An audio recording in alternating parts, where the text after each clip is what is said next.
Good evening, dear friends. I am very glad to welcome you. I am pleased that you have found the time, that you are with us today, and that the topic of ancient Egypt, one of the significant and serious, is calling and luring you. As usual, I will ask you to turn off your mobile phones so that nothing gets in our way. Our conversation is not simple, it is large and voluminous. I hope it is interesting. And as you know, as it often happens with such iconic figures, as it is now customary to call icons of civilization like the Great Pyramid, on the one hand, the whole lecture will be followed by a stereotype that we know everything about it. But I hope that during this large and serious story, I will not be able to debunk the myths about the Great Pyramid in the press. I'm not interested in it. I hope you're not too. But during this time, we will learn a lot about it, despite the fact that, of course, as in all other topics related to the heritage of ancient Egypt, I think that, of course, the result of this lecture will be a lot of dots.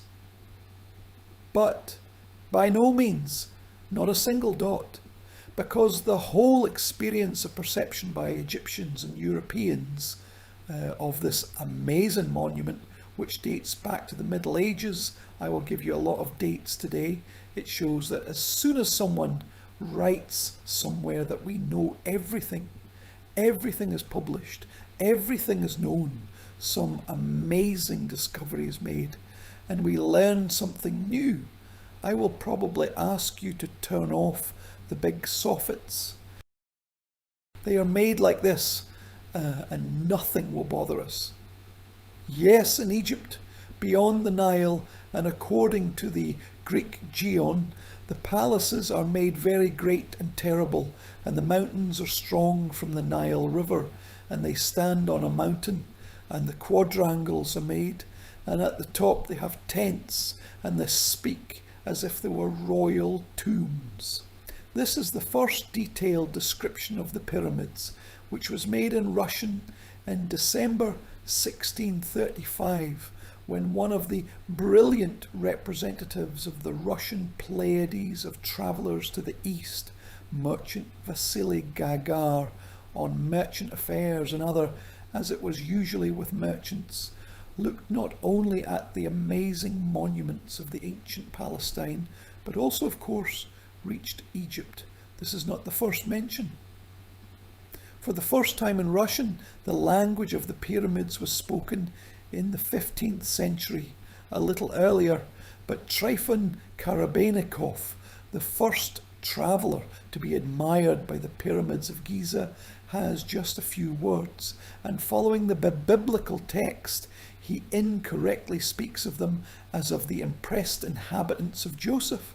But Vasily Gagarin, on the contrary, both the description and the quadrangle speak as if they were royal tombs. That is, here, the Russian enlightened traveller from the Cupid's family correctly described in his native tongue the only surviving of the 7 wonders of the ancient world. I'll remind you right away, I think that such an audience has gathered today and that such things perhaps should not have been said. But still, there are 118 pyramids in Egypt, and traditionally, when we pronounce the word pyramids, we mean the great necropolis of Giza, and these 3 giant pyramids, around which there's a huge necropolis, the kings who rise among the giant posthumous dwelling of their wives, their children, their courtiers, their servants, including those who built these pyramids. And of course I will talk about all this today.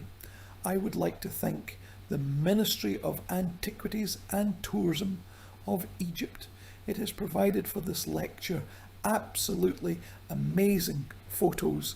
There are a lot of photos from Egypt today because those who have been to the banks of the Nile know that copters are still prohibited in Egypt. But still, this grandiose giant pyramid, it is most often seen from above.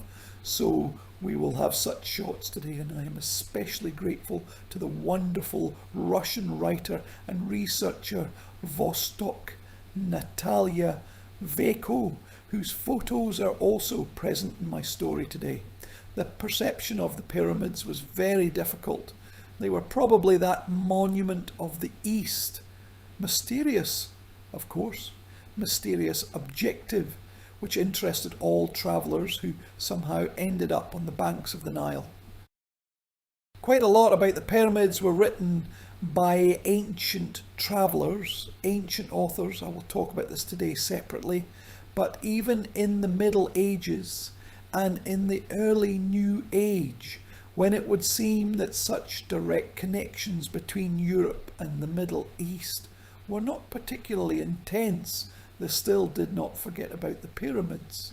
Very often such wonderful sketches were made about the pyramids, never having seen them, and the basis is only in the texts read. So the shape of the pyramids, their number, and in general everything that surrounds the necropolis of Giza on these engravings, and before us now is the year 1643, all this presents a completely unusual shape. This is such a wonder, a monster, a treasure of all, amazing, unrecognizable. But the pyramids are here. It does not matter that they do not look like themselves. And even the head of the great Sphinx of Giza, it sticks out from the sand on the left. But without sand in the desert, such incredible creatures, which according to legend lived on the Egyptian land, here in the middle of the 17th century, Europe could not do without it. Already better. This is Richard Pocock. This is 1743. So amazing it turned out. Exactly 100 years have passed between the dates of these two graphic sheets. And before us is not only the head of the great Sphinx, but also the Great Pyramid itself, the highest of all, and here even adequately displayed part of its internal structure, which, of course, we will talk about in great detail today. And finally, the discovery of Europe and Egypt in 1798 to 1999, the expedition of Napoleon Bonaparte, and this is how it is customary among connoisseurs to say a map covered with fox spots. This is a reversal from the famous description d'Egypte, the description of Egypt. And here's the map of Giza. You know, it is made so qualitatively that until the last decades, that is, until the last 50 years, it was possible to use it because there are a lot of details of the great necropolis brought, marked and measured, which is especially important, with great attention and absolutely amazing accuracy. We must understand that Cairo steps on the pyramids, especially on Giza, which is one of the northernmost parts of the great necropolis, which once adjoined the great city of Memphis, the northern capital of Egypt, which has repeatedly, throughout the many millennia of the history of Egypt, pharaohs then became the capital, then lost this wonderful position, but nevertheless a huge necropolis stretched from north to south along the western bank of the Nile. It extends from Abu Ruasha, which is located a little north of Giza, to the necropolis of Lisht, which is already suitable for everyone, to the zone of the famous Fayum oasis. Giza, if not the largest necropolis, the largest is still Saqqara, which we will also talk a little today, but probably, of course, the most famous. And, you know, I can't keep my emotions here. I'm always very offended when people come to Giza to see the pyramids, because there are merchants, camels, guides, screams, all that you are used to seeing on the legendary monuments of antiquity when you come to some country, not necessarily to Egypt, because in fact the Great Pyramids is the monument that will not accept fuss. The tradition of fuss has been going on for a long time, This is the very end of the 19th century, because at the foot of the pyramids there is a whole village called Nasli Tilsaman. I'm not sure if you can see me. Nasli Tilsaman. And in this village, literally generations of people lived who have already grown up as guides for Europeans in everything related to the pyramids. The fact is that until the middle of the 20th century, it was customary to climb the pyramids. There were even certain paths, if you can say so, the most convenient for climbing, which the locals knew well. Here you see how the Europeans literally drag up, by the way, a wonderful shot from the personal meeting of Queen Elizabeth II. The Queen collects old photos. This is from her fund. On the pyramids above, I will not show today, these photos were arranged for picnics. There is a platform on the Great Pyramid which is about 10 metres high. The top has not been preserved. And just last year, Egypt finally accepted criminal prosecution against those who try to climb the pyramid, thereby destroying it with their feet, following these travellers of previous centuries. I was very lucky once, because in the pyramids, when they are open to tourists, they have what is called a funny word for a pyramid: lunch. Lunch is when the guards have lunch and the pyramid is closed for about an hour and a half, because it is ventilated. When the crowd of tourists, you can imagine that there is practically nothing to breathe there, and when it remains empty, it is a completely special impression. I was very lucky because it was the year 2000. I was with a film crew of one of the leading Russian TV channels, and in order to film this inner space, which I will show you today without people and with people too, we were left in the pyramid for an hour and a half. This amazing silence, this amazing feeling of peace. And yet, yes, I understand that this consciousness cannot be turned off. This feeling is not gloomy, not heavy in my case, of a gigantic mass that is above you. And, of course, how many years I have been going to Egypt? Many years. Every time I come to Giza, there are two perspectives here. On the one hand, you go from Cairo and these triangles of the ancient world, like a relic of antiquity, which does not seem to combine with the dancing, singing, trading, noisy Cairo, which literally approaches the Giza plateau. And on the other hand, when you approach the pyramids, and at some point it suddenly appears in front of you, and you see only the horizon, this giant stone masonry. And at that moment, of course, thoughts about the honesty of being and about how small a person is compared to human beings. I insist on this creation. I will tell you in detail and prove it to you today how small he is, how chatty he is, and how strong time is.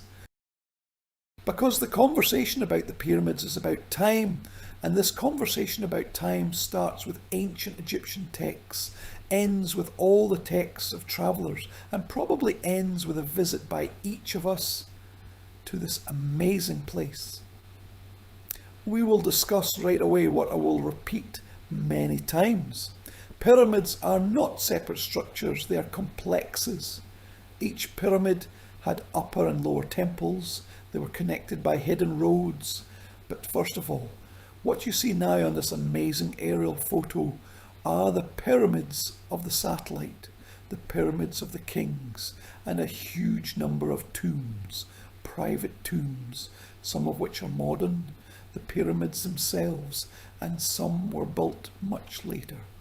Because how much in the life of the king when he built his great tomb, it was honourable to be in the first row, as close as possible to his tomb, to the royal tomb, also later, when the place became legendary, revered, partially secret.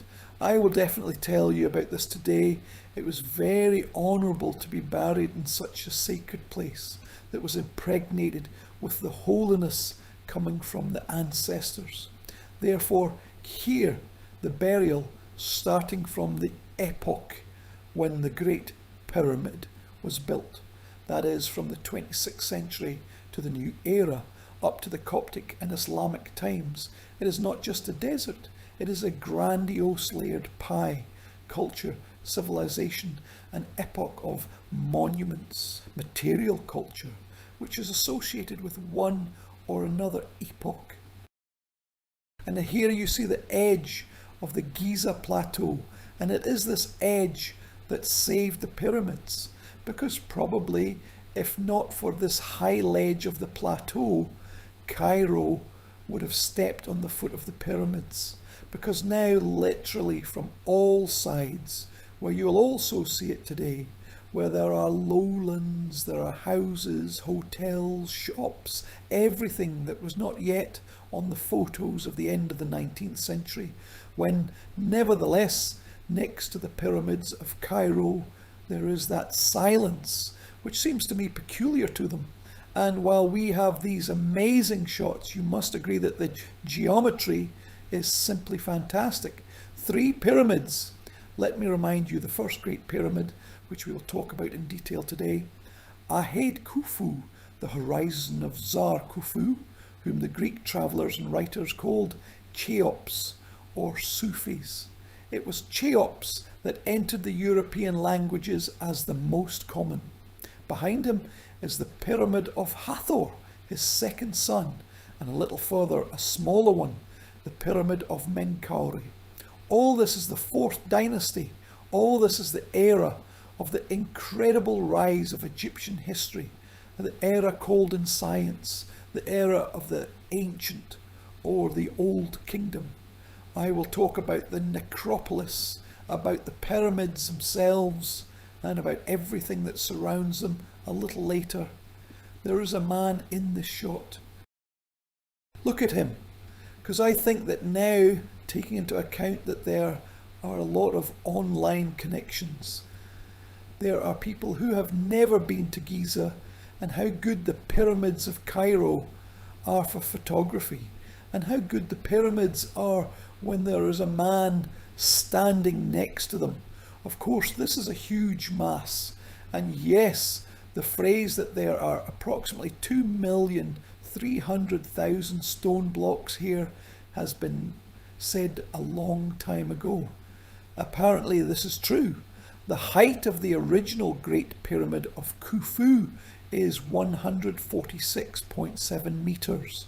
Now the top is shortened by about 10 metres. The pyramidion has not been preserved, and there is actually a 10-metre platform. We must first imagine that such a pyramid began to be built only in the Middle Ages, when, if my memory does not fail me, in the 13th century, Sultan Bark ordered to remove the facade in order to use it for the construction of their buildings in Cairo.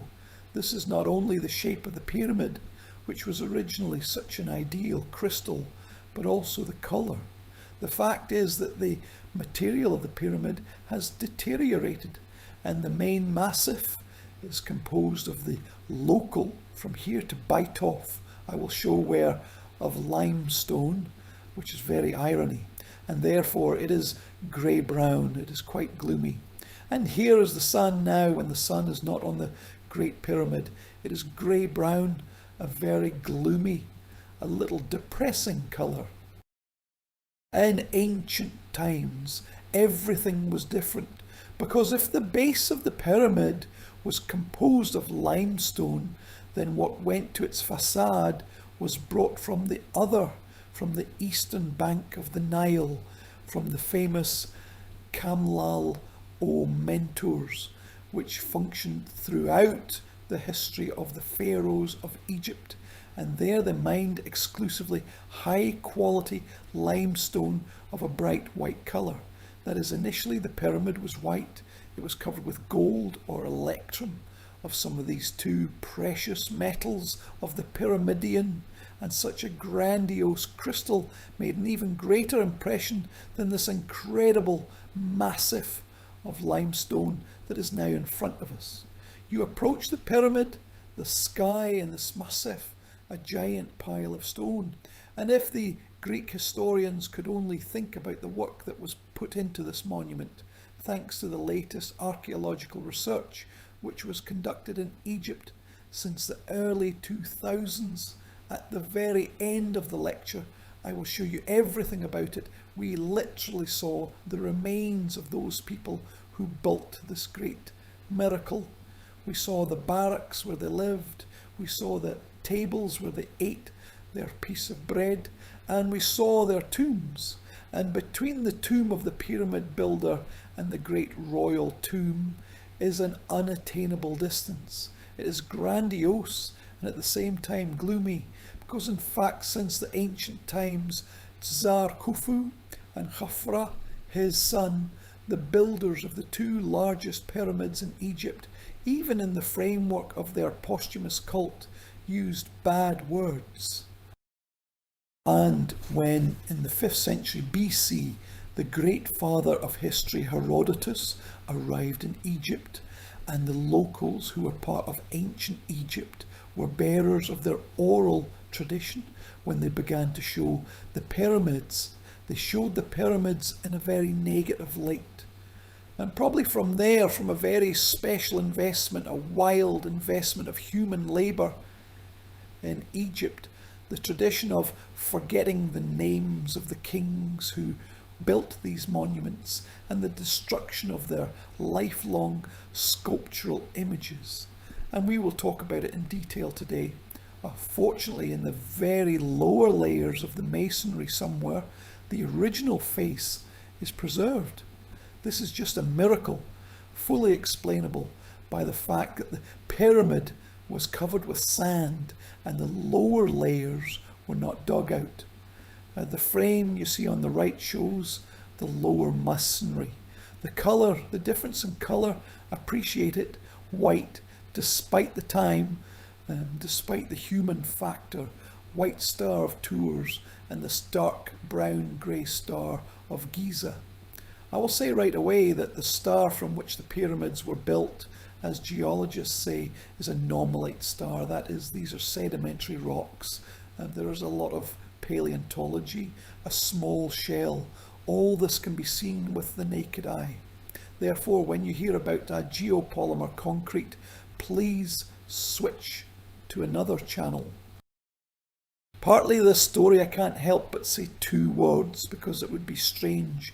Partly it is due to the fact that since the beginning of the 20th century, approximately since 1922, when the French archaeologist Émile Barrès worked here, there was a constant restoration of the pyramids. The restoration was the creation of supports so that the stones, without their natural protection, would not roll down.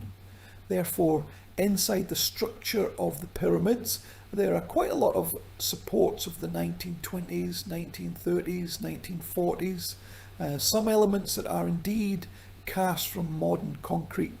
They differ in colour, they are very clearly visible, but nevertheless, this concrete has nothing to do with the original ancient Egyptian masonry. The second myth, which also needs to be disseminated, is that the entire pyramid was built of stones, so that even the blade of a knife. This is another story, because the Egyptian architect, sometimes the Egyptian artist, is a bit of a lazy person. Therefore, only what is visible. The upper left frame is a frame from the collection of the British Museum in London. This is a fragment of the cornerstone of the facade of the Khufu pyramid. Pay attention to what a wonderful work on the limestone, what clear edges. This is what was visible. What was not visible are massive blocks, which rarely have a huge weight. They are roughly processed, and all of them are fastened with a solution. The solution consists of gypsum, water, cremonosum, and ground limestone dust. When this solution filled the voids between the stones, this was studied many times. Then the ancient Egyptian architect did not deny himself anything. That is, to put a cobblestone, to put some other stones, to put everything that lay around it, in order to then fill it with a solution and polish it like a good piece of limestone. All this was, that is, here's a combination of an ideal surface and a completely imperfect inner layout, which can be seen with the naked eye. Today, we will use wonderful reconstructions of the French architect Jean-Claude Guyon. This is what the Giza Plateau looked like at the time of the construction of the Menkaure Pyramid, the third pyramid in the construction process. This shot gives you at least a small idea of what the pyramid itself looked like, the pyramid of the Zarites and the wall around the pyramid. And each pyramid was surrounded by a wall about 10 meters high.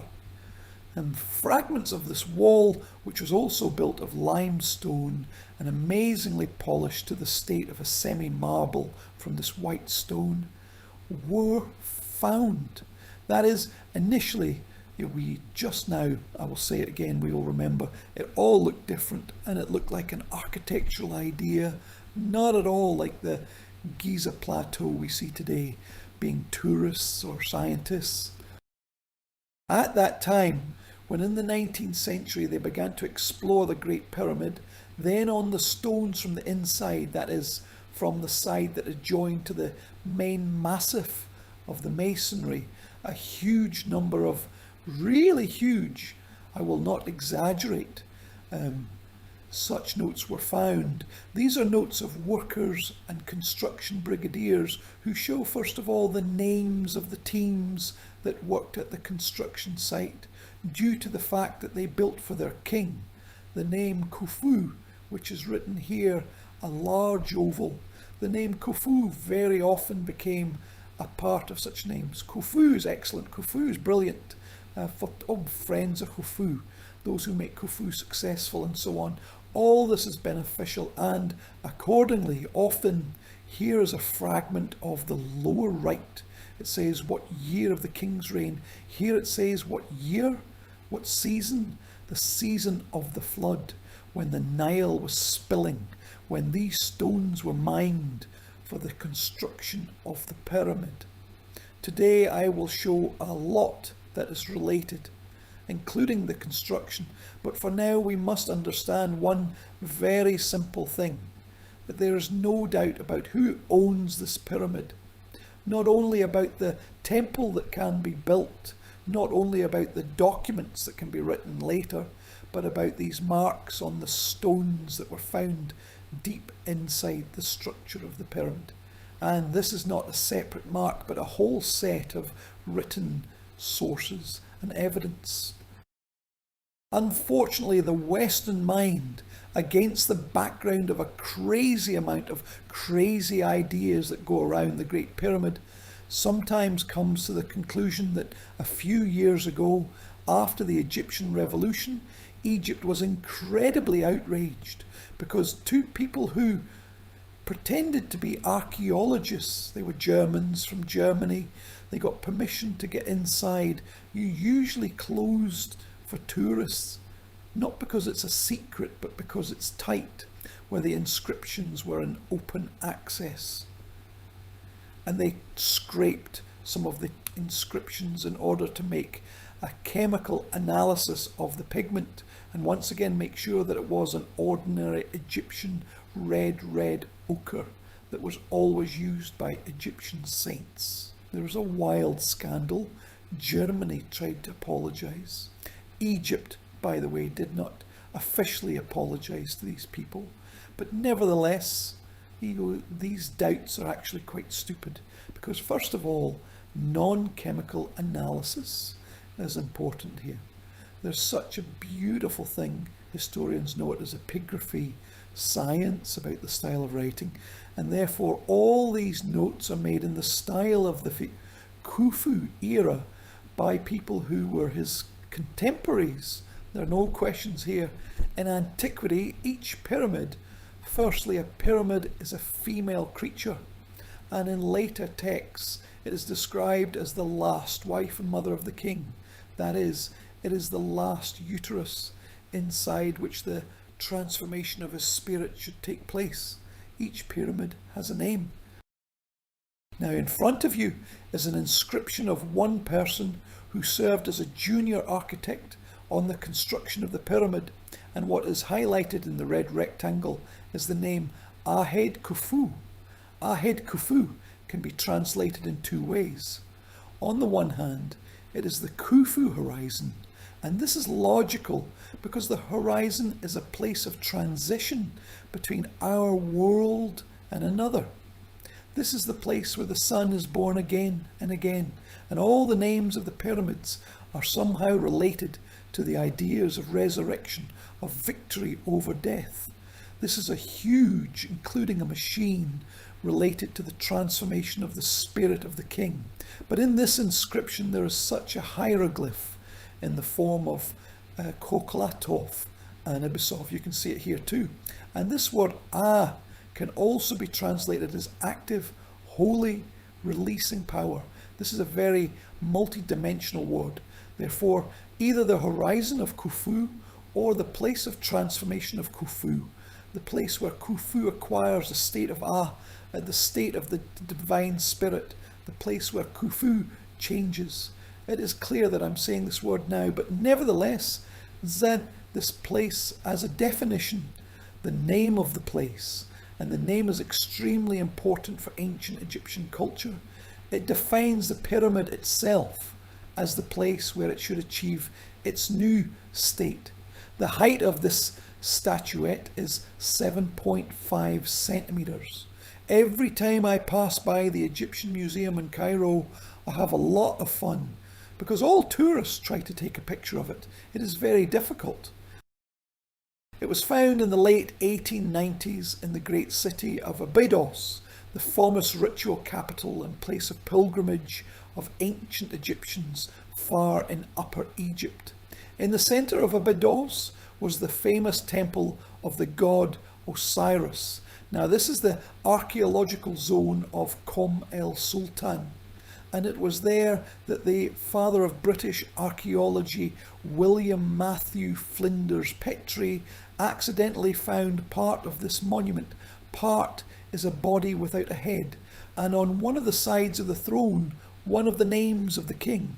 And when he read the name there and realised that in front of him was Khufu himself, from whom practically no sculptural images remained, Petrie stopped his work and asked for a very large mortar, all workers to carefully sift everything around. It was sifted. For 3 weeks they sifted the soil, and at a slightly lower level in the same room of the Kom el Sultan temple, a head was found which was completely docked with the body. And then, I remind you, an elephant bone. The king is depicted here in a costume for the holiday of Sed. Now the holiday of Sed is a holiday when in the 30th year of the reign, the Egyptian king, in the process of a complex system of rituals, restored his connection with the world of the gods from his ancestors, purified his body from the earthly filth, and became again a purified, successful and prosperous king. This is the only image of Khufu signed by his name. That is why it is a reference. But when you hear in many books or in the movies that this is the only image of Khufu, don't believe me. This is not true. I will show it to you now. We should understand that by this time, by the time of the ancient kingdom, the royal titulature, which consisted of several names. And what is highlighted here in a red rectangle, the elephant bone, of course. And there is what you see in the far left part of the frame. This is a rectangle called Sere. Sere is a symbolic image of the royal palace where the golden falcon Kor sits. Kor is the head of the royal family in the pharaonic Egypt, and not just the head of the family. Every king at the moment of enthronement loses a part of the human person and gains a divine second nature. He becomes a new incarnation of the god Kor on earth. And this first name, or Kor's name, was usually used more often in the era of the pyramids than the family name, which I will talk about a little later. What is written inside the symbol Sere, Sere Medjed, or Medjedu, and literally Kor Medjedu is the royal name of the king. It is translated as Kor, who acts, as Kor, who is active in his actions. Usually this is the name in which the priesthood put a certain paradigm, a certain desire for the king during his reign. Usually his name, Khufu, is actually just a particle of the full form of the name Khnum Khufui. Khnum is his protection. Why, for such an ambitious and bright, was chosen exactly Khnum, the great ruler of the Nile, the great heavenly potter? It is not quite clear. Khnum at that time was not one of the most popular gods of Egypt, just as it is not clear why for a long time of his reign the king often uses a short form of the name Khufu, throwing it out, removing the name of Khnum from the royal pot. A little bit about the reign. The reign is long. We know the so-called 13th year of Khufu's reign. In fact, it lasted longer. It is not just a year of reign, it is a year of counting cattle.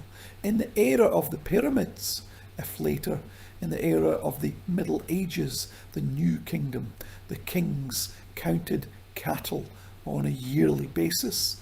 And then the year of counting cattle is usually a year that we must multiply by 2. The counting of cattle was done once every 2 years, and on the basis of this counting, the provinces of Egypt received tax benefits, that is, taxes were counted on cattle. Therefore, at least 26 years, and maybe even more, about 30, that is, for ancient Egypt, this period is significant. Let's look at other images attributed to him. This colossal head is kept in the collection of the Brooklyn Museum in New York. This is pink granite. Despite the fact that part of the statue with the name was not preserved, there is a very recognizable portrait face, a little wider. There are 2 assumptions. Either this is Khufu himself or one of his ancestors, Tsar Hune, but it is quite possible attribution to the builder of the Great Pyramid.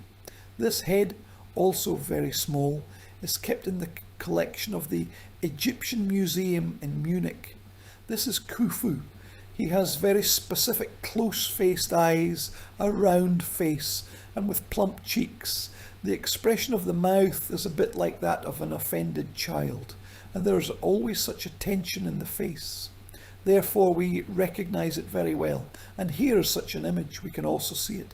And finally, in the collection of the Berlin Museum, there's this monument.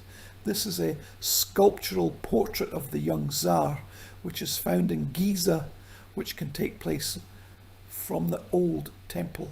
The material is more than expensive. This is a brick which, like quartz, was considered a material associated with the sun god. Here he is young, but again, eyes, lips, cheeks. I think those who were engaged in sculptural portraits, there are artists in the whole. You can appreciate that there is a resemblance here. But this is a rare case when we see Khufu young, ascended to the throne, a young Tsar in a parade wig, not in a crown. And of course, as is customary in the Egyptian royal house, with a sacred snake, which symbolizes both the royalty of the person and at the same time is associated with the sun protection, is present on his forehead. About the Khufu family, I have already said that this is the 4th dynasty, and in this dynasty we consider Khufu the most famous. In ancient times it was not so. His father, who was called Snufru, was one of the most popular, adored and beloved Tsars throughout the entire culture of ancient Egypt. Think for a second, try to count the time interval, or even better not to count it, but to imagine it. Tsar Snufru, whom you see now on the left, ruled in the beginning of the 26th century up to the New Era, and the late priests of Snufru are known in the 4th and 3rd centuries up to the New Era. Even if it is the 4th century, that is 2,200 years, 22 centuries of the late cult. The figure, of course, for European consciousness, which is incredibly accelerating, is absolutely impossible.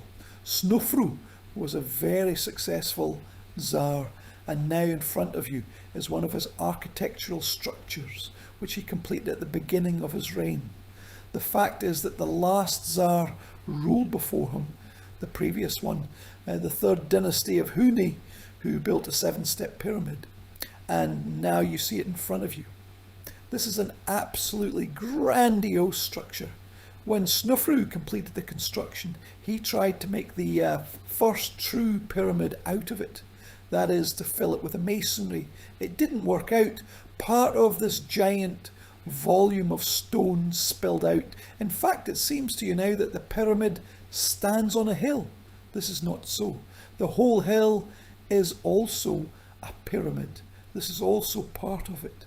Just like that, covered with sand in the desert, since Maidum is a very distant place from the Nile Valley. Absolutely amazing necropolis next to the famous tomb of Velmosh. It's very beautiful. Nevertheless, it was the first attempt of Tsar Snufru to build a pyramid. By the way, the name Snufru translates as the one who does good, the one who does beautiful. Then, in the era of this Tsar, who is important to us now, I'm not going away, his court guard, Mr. Nefermat, remember this name, built 3 pyramids, each of which is different from the other. Nevertheless, new engineering discoveries are made in each one, which facilitate the construction, make the pyramid more perfect. And when later, already at Khufu, the Great Pyramid will appear, which we are going to visit, all those architectural discoveries and solutions will be used in it, which was proposed by the once brilliant Zokir Nefermat, the tomb of which is here in Maidum. If you like Egyptian art and know such a wonderful fresco of the Maidum geese, when the geese go and pinch the grass, many of you know it, this is a painting from the tomb of Nefermat. In addition to the pyramid construction, Snufru was a very successful political figure. He actively conquered territories in the northeast of the country. It was during Snufru that the Sinai Peninsula was officially joined to Egypt. It was incredibly important because copper was mined in Sinai, and copper is the main material for the instruments of Egypt of this era. In particular, in the so-called Palermo stone, which is now in front of you on the right. This is a fragment of a huge chronicle of the era of the ancient kingdom and archaic Egypt. And there are exactly 7 fragments, one in Palermo, that is in Sicily, that's why it's called so.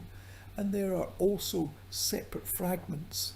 And that's where the history of some of the main events of the reign of Snufru is preserved. It is told how he contacts the countries of the Levant, how he is in the territory of the future Phoenicia, and the first in a huge number is the Levantian cedar, from which grandiose ships, and even the names of the ships, will be shown there. It will be talked about his successful military campaigns, about him as a very successful administrator. That is, if it were not for this person, then the whole Giza complex as an economic unit would not exist, because any architectural structure has a foundation. In a certain sense, Snufru is the foundation of Giza. He himself builds for himself 2 more miracles. They are in the necropolis of Dashur. It is much southern than Giza, the southern shining Snufru from above. It is also called the Rhombus Pyramid. Just recently in January, I was inside. An amazing impression There are two burial chambers, a whole labyrinth of passages, insanely interesting. And by the way, this is the most preserved pyramid from the point of view of the facade. You see how there's a white stone visible against the background of yellow-red. This at least somehow gives you the feeling to imagine on a longitudinal material what the pyramid facade looked like. The exact function of the pyramid is not known. It rises with its shape to the ideas about the great stone Ben, about the first hill of the land which once appeared from the waters of the ancient ocean of Chaos Nuna as the beginning of the creation of the earth. Apparently, there was never a burial in it, but as it turned out, the repentance of Snofru reached its northern Dakshur pyramid, which is now at the bottom. It is sometimes called the Red Pyramid. It's very iron. There's a limestone here, and it is really reddish. The deepest pyramid in Egypt is 62 meters down. There are hiding places, a magnificent burial chamber in which fragments of the king's burial were found. It is clear that all this was plundered in antiquity, but I am interested in another thing here. You can see the first real pyramid of Egypt at the bottom. This is the first pyramid which, despite its rather flimsy edges, was made in the form that we will associate with Giza. If not for all these incredible discoveries of Xochitl and Nefermat, the first genuine true Egyptian pyramid could have been born much later. Another image of Tsar Snufru is a stela from one of his late temples in Dakshur, now the Cairo Egyptian Museum. You can see again Sirek, the very facade of the royal palace, the golden falcon and various names inside. He is the choir of Nebmat, the choir of the ruler of truth, then his other names, and in the oval in the cartouche is the name of Snufru. It is Snufru who becomes the father of Khufu. We know a lot about the Tsar's mother, but there is only a very small image of her. This is a drawing of her on one of the precious items of furniture. This is Queen Hetep Heres I. The lady was of incredible nobility. She was the daughter of the last Tsar of the previous dynasty. She was the daughter of Huni, and it is this marriage that Snufru receives the final legitimization of his rule and the right to the throne. The fact is that in ancient Egypt it was believed that blood was passed through the mother, as it is believed in the Judeans, and accordingly status and royal status is passed through blood. That is why, thanks to such a marriage with such a lady, Snufru really got a fully legitimate reign. And on the other hand, the children of Queen Hetep, Heres I, received a very special status in the court. It is such an elder child that becomes Khnum Huifui, whom we know as Khufu, or Cheops, a few words about the rule of the Tsar. After all, the rule is long, about 30 years, maybe even more. But first of all, this is the era when Egypt had to finally consolidate its rights in the surrounding world. And here it is not only political propaganda, but also an opportunity to extract the most important for the development of the country, useful and excavable. Therefore, despite the fact that Sinai is already officially joined, Khufu again, literally in the first years of his rule, he moves to the place that you now see on the map. It is marked with a turquoise circle. It is called Wadi Magara. This is the place where, on the rocks next to the copper mines, and those mines where the great sacred stone Mevkat was mined, the sacred turquoise, the main precious stone of the ancient Egyptians, whose names they considered precious. The czars on the rocks made such large compositions that actually said that the land was subordinate This is what Wadi Magar looks like. And in fact, it is absolutely waterless space, waterless deserts. The work of those people who mined copper for Egypt here is a terrible job. It is deadly. And you can only imagine how many tens of thousands of people died there over many, many years of copper mining work. And on the other hand, look at the distance to Memphis. Memphis is marked with a green circle. That is, it was necessary to cross the Suez Strait. There were 2 ports between which ships were docked, and then through the Arabian desert. It was also terrible. It was necessary to get to Memphis in order to mine and bring the ore that was used in absolutely all areas of the life of ancient Egypt. Unfortunately, this relief has practically not survived.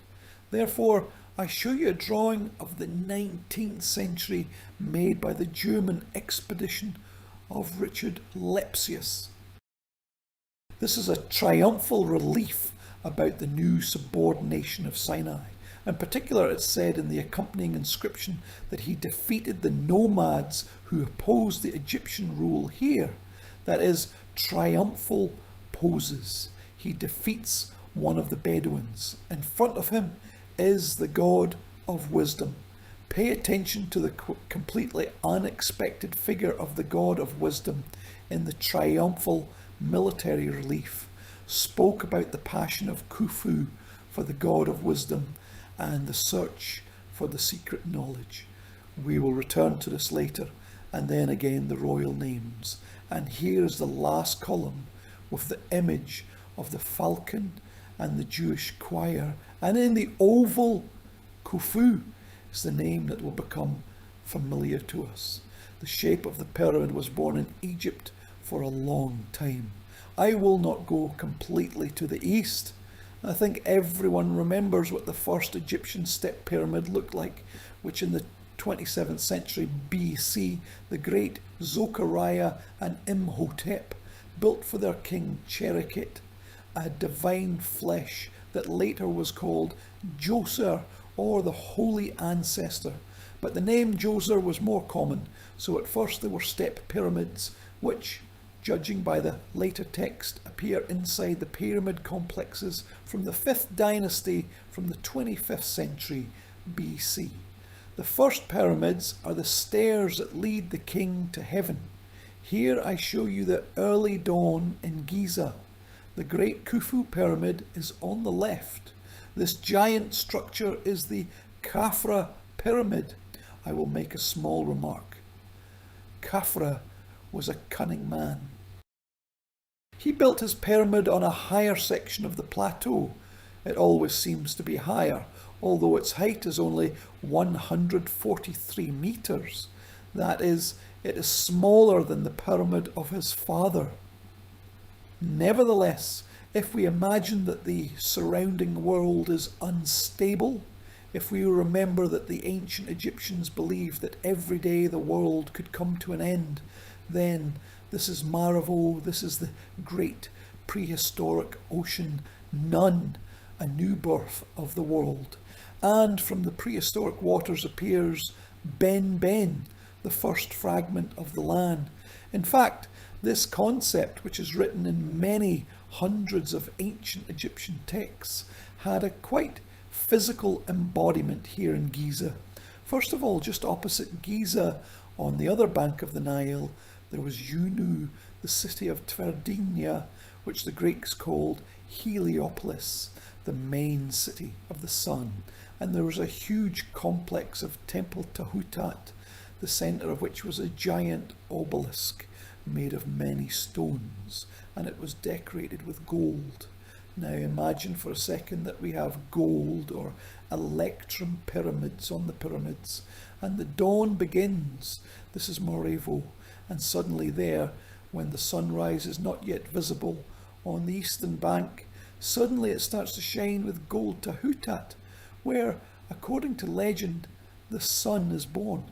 And the next ones just start to shine, the peaks of the royal pyramids of Giza. That is, It was the very birth of the sun baby on the top of the original hill, to be next to which, to be the embodiment of which every king dreamed. In the collection of the Egyptian Museum in Cairo, this pyramidion is kept, made of black granite in later times, in the 19th century BC, for the pyramid of the king Amenemhet III in Dashur. And what you see now is its eastern face, that is, it is the plane to which the pyramidion is directed to the east, to the sun. And there you see a winged solar disk in the eyes of the king, who in the form of a spirit enters the pyramidion, rises from the inside of the pyramid, and he sees Nefru, he sees the beauty of the sun. Next are the names of the king, and in the massive prayer which the pyramidion embraces is the king's dream that the god of the sun not only make him his companion, but also allow him to see the sun every morning. This dream of seeing the sun every morning was the absolute material embodiment of immortality for every king in his pyramid. And another very interesting moment is a fragment of the painting from the tomb of the king of Thutmose III in the Valley of Kings. This is the 15th century BC. This is a part of the famous book Amduat, The Mystery of the Tomb of the World, which tells about 12 hours in which the sun wanders in the outer regions of Amduat. And here at 5 o'clock at night, where the sun intersects the desert of another world, there are sands, there are fiery rivers. The sun god's wing itself takes the form of a snake. Here's a snake, and you see this boat in the middle register. In the mysterious kingdom of Saqqara, the god of death, it approaches the giant pyramid. This pyramid is crowned with the head of the goddess Sida. Everything is written here. And there inside this pyramid is a divine egg where Osiris, the god of immortality, the first one to conquer death with his way of life, and then the sun god, as the text says, he puts his ear to this sand pyramid. And inside this pyramid, he hears the beating and triumphantly pulsating life. And this concept of the pyramid is connected with the fact that there is a kind of dungeon, there is a kind of mysterious cave where a mysterious transformation takes place when life goes through death and becomes eternal. And if we recall what books on Egyptology, that under the Giza plateau there is a massive network of natural caves, and in ancient times this place was called Rostau, the mouth of the abyss, as the entrance to the afterlife. It becomes even more clear why Khufu, leaving Dahshur, leaving his father's necropolis, moves to Giza. Giza is a place full of the catacombs and caves of the secret paths of the New World. Giza is a very high site where the pyramid is seen as a likeness of the first hill of Sushi.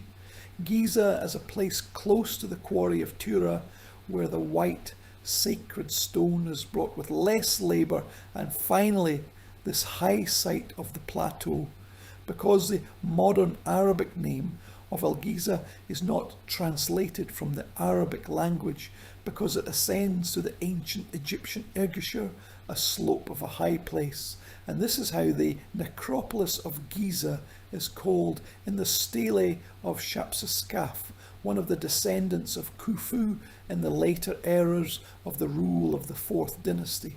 Let's go inside the pyramid. The time has come. This is how its main rooms look like, with the amendment that there may be rooms inside that we do not know about. This amendment will be important. At first we see the number 1, and there was a real entrance which in ancient times was closed by a rotating stone, and now tourists pass through the entrance marked with the number 2. This is the so-called entrance of Caliph al-Mamun, which was pierced by the other caliph, who, by the way, was the grandson of Harun al-Rashid, whom you all know from the book 1001 Nights. He did not find the real entrance, which was already known in ancient times, and pierced it. The corridor goes down to the number 4 to the 5th underground chamber. This is the so-called lower chamber. I'll show you everything and tell you more. The 6th corridor leads us to the place marked with the number 9. This is the Great Royal Gallery, one of the most incredible engineering wonders of the ancient world. At the same time, we see the corridor to the central chamber marked with the number 7. It is called the Chamber of the Queen and has nothing to do with the Queen. This is a conditional calculation from the 18th century. Finally, the number 10 is the Royal Burial Chamber, over which there is a system of unloading rooms which take away from the burial chamber the colossal weight of the stone which is above it. Finally, the number 11 is also important to us. It is the doorway where the stone portcullises with giant granite blocks which block the entrance to the royal burial chamber. And the number 12 connects the Great Gallery and the underground chamber. We don't know why it was made, but literally where the number 12 is located, this corridor, almost vertical, passes through the natural grotto. This natural grotto is made not in the thickness of the pyramid itself, but in the thickness of the rock. Inside the pyramid, there is an ascending hill, which is about 9 meters high, which is not so significant for the pyramid itself, but nevertheless it was there. The assumption was repeatedly that this grotto number 12 could be a sacred grotto in this place, and that this grotto was the reason for the construction of the royal tomb here. Nevertheless, this is just an assumption, and this is how the pyramid looks to us today. Numbers 10 and 7 are narrow shafts which depart from the royal burial chamber and from the central chamber. Initially they were called air shafts. This is not so because, as we know today, these air shafts were sealed and they are connected with the inner sacral system of the pyramid. What is the entrance to the pyramid for us is the exit. It is oriented to the north, to the ancient polar star Duban, and to the northern constellations near the polar one, because it is there, according to legend, where the passage to another world is located. For the pyramid, for its inhabitants, it is the exit to that world, and these channels, oriented strictly to the south and north, are connected with the southern and northern constellations, which were revered in the sacred space of the Egyptian sky. This is a separate topic, and we will not touch it yet. This is how the real entrance to the pyramid looked like at the end of the 19th century. These are such wonderful people.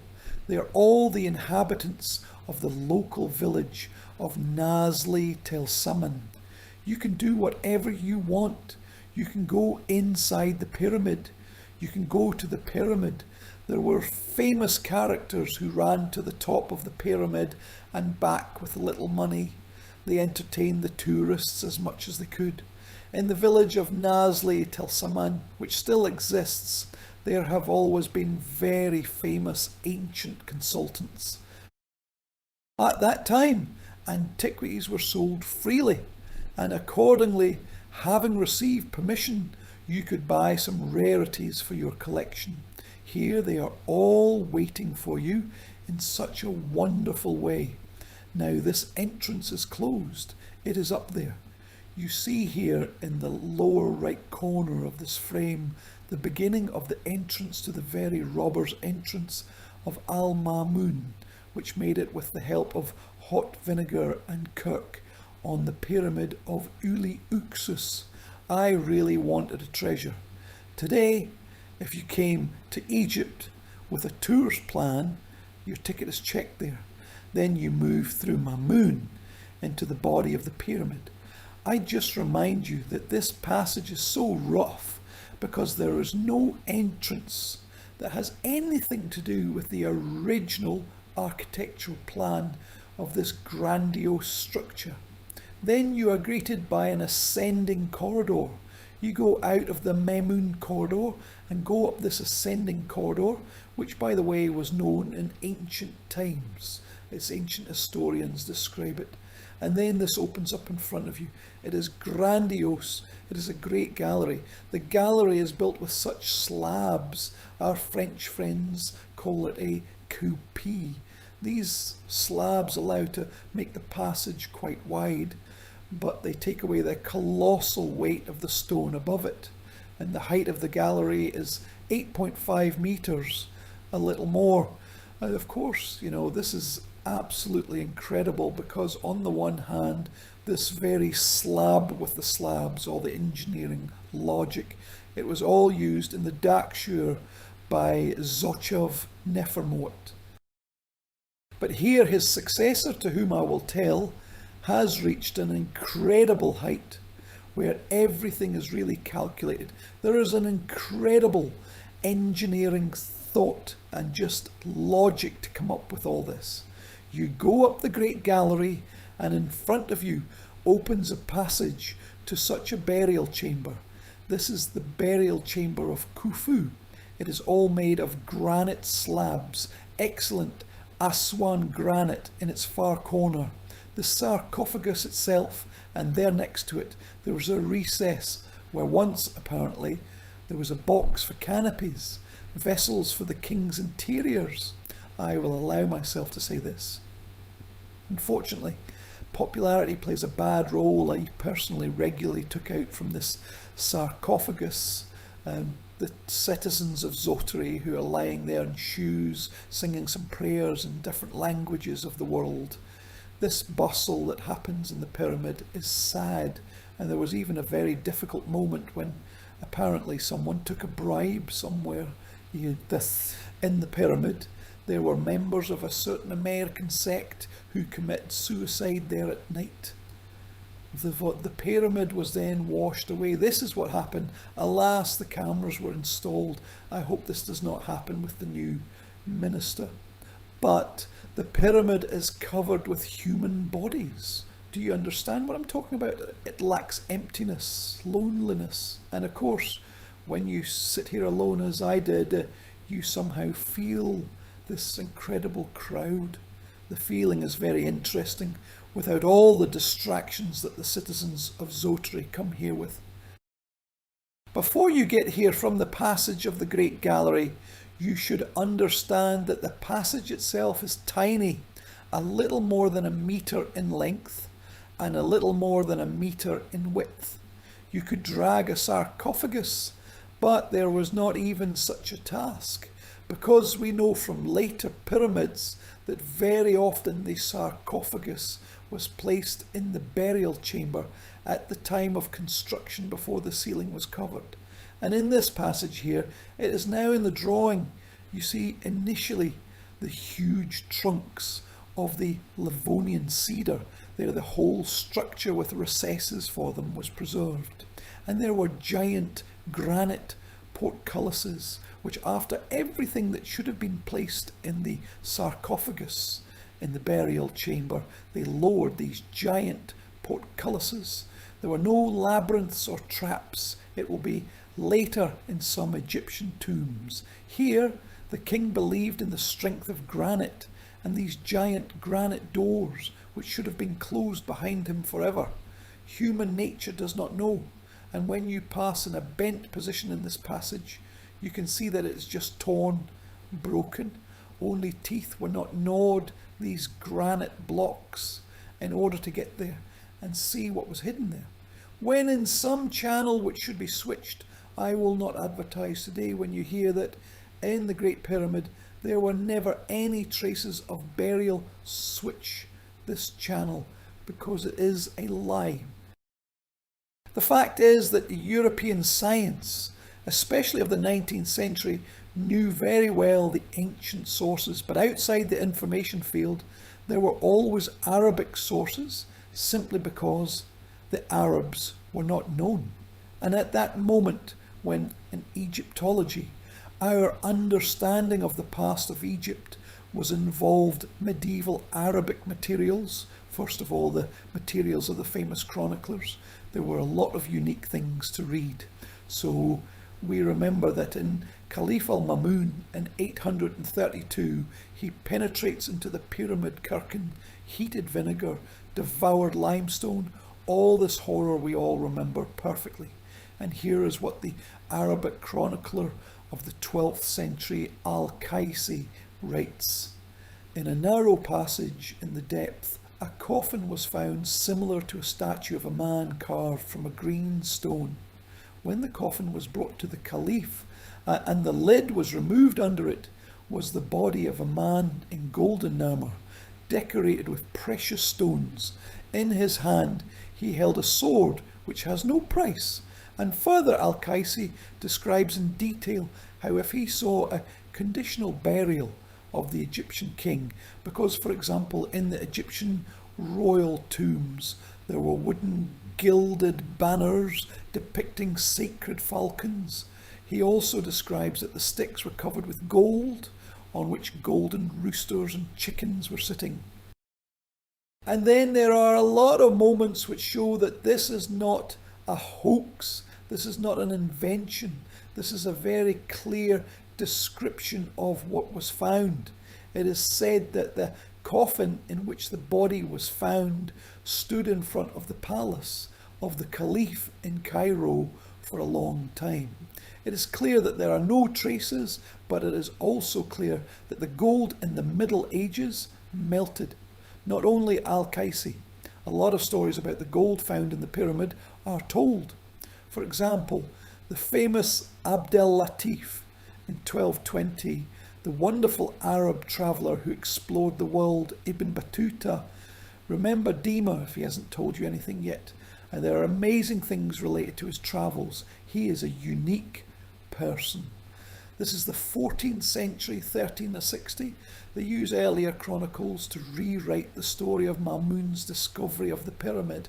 And then there are more interesting things. I told you a few times that the first corridors were known in ancient times. Huge bats flew out of there. As a person who is still in the closed zone of Dukshur in the red snowfield in 1998, I have never seen such bats anywhere. But the problem was not aggressive at all. The problem was that it was impossible to be there because there was no air. There was a live pulp after the bats. And the chroniclers also write about it. Then they say that they were surprised by the abundance of carefully cut bodies in the corridors. And this is also an indicator of truthfulness, because sacred places are always used in ancient Egypt for secondary burial. And we often know that in the older tombs, when a part of the tomb was opened, the sarcophagi were literally sucked in there because it was good to bury the body in a sacred place, especially when there is no money for this tomb and there is no money. And then if we take this whole thing, we get a fairly clear description of the pyramid, the lower part of which was open. There was a secondary burial of the Greek-Roman time. And then the burial chamber, apparently, Mammon entered there first. And this amazing image of an anthropomorphic sarcophagus in the form of a human body, which traditionally fit inside a rectangular sarcophagus during the Egyptian burial, and a lot of other described by Arabic chroniclers objects. They quite speak about what was found here. And it is clear that this is a sad finding, because everything that was found was destroyed, everything was melted, everything became a kind of magical wonder at the palace of the Caliph. Well, what can I say? Let me remind you that in 1395, during the reign of Caliph Bark, the face painting of the Great Pyramid. But if you, with my words, poke your tongue and say, "Oh, what vandals they are," you will be right only partially, not only about them. Because in this frame, the beginning of the 20th century, which I took on purpose. Look above the head of this lady, a tourist. How much graffiti.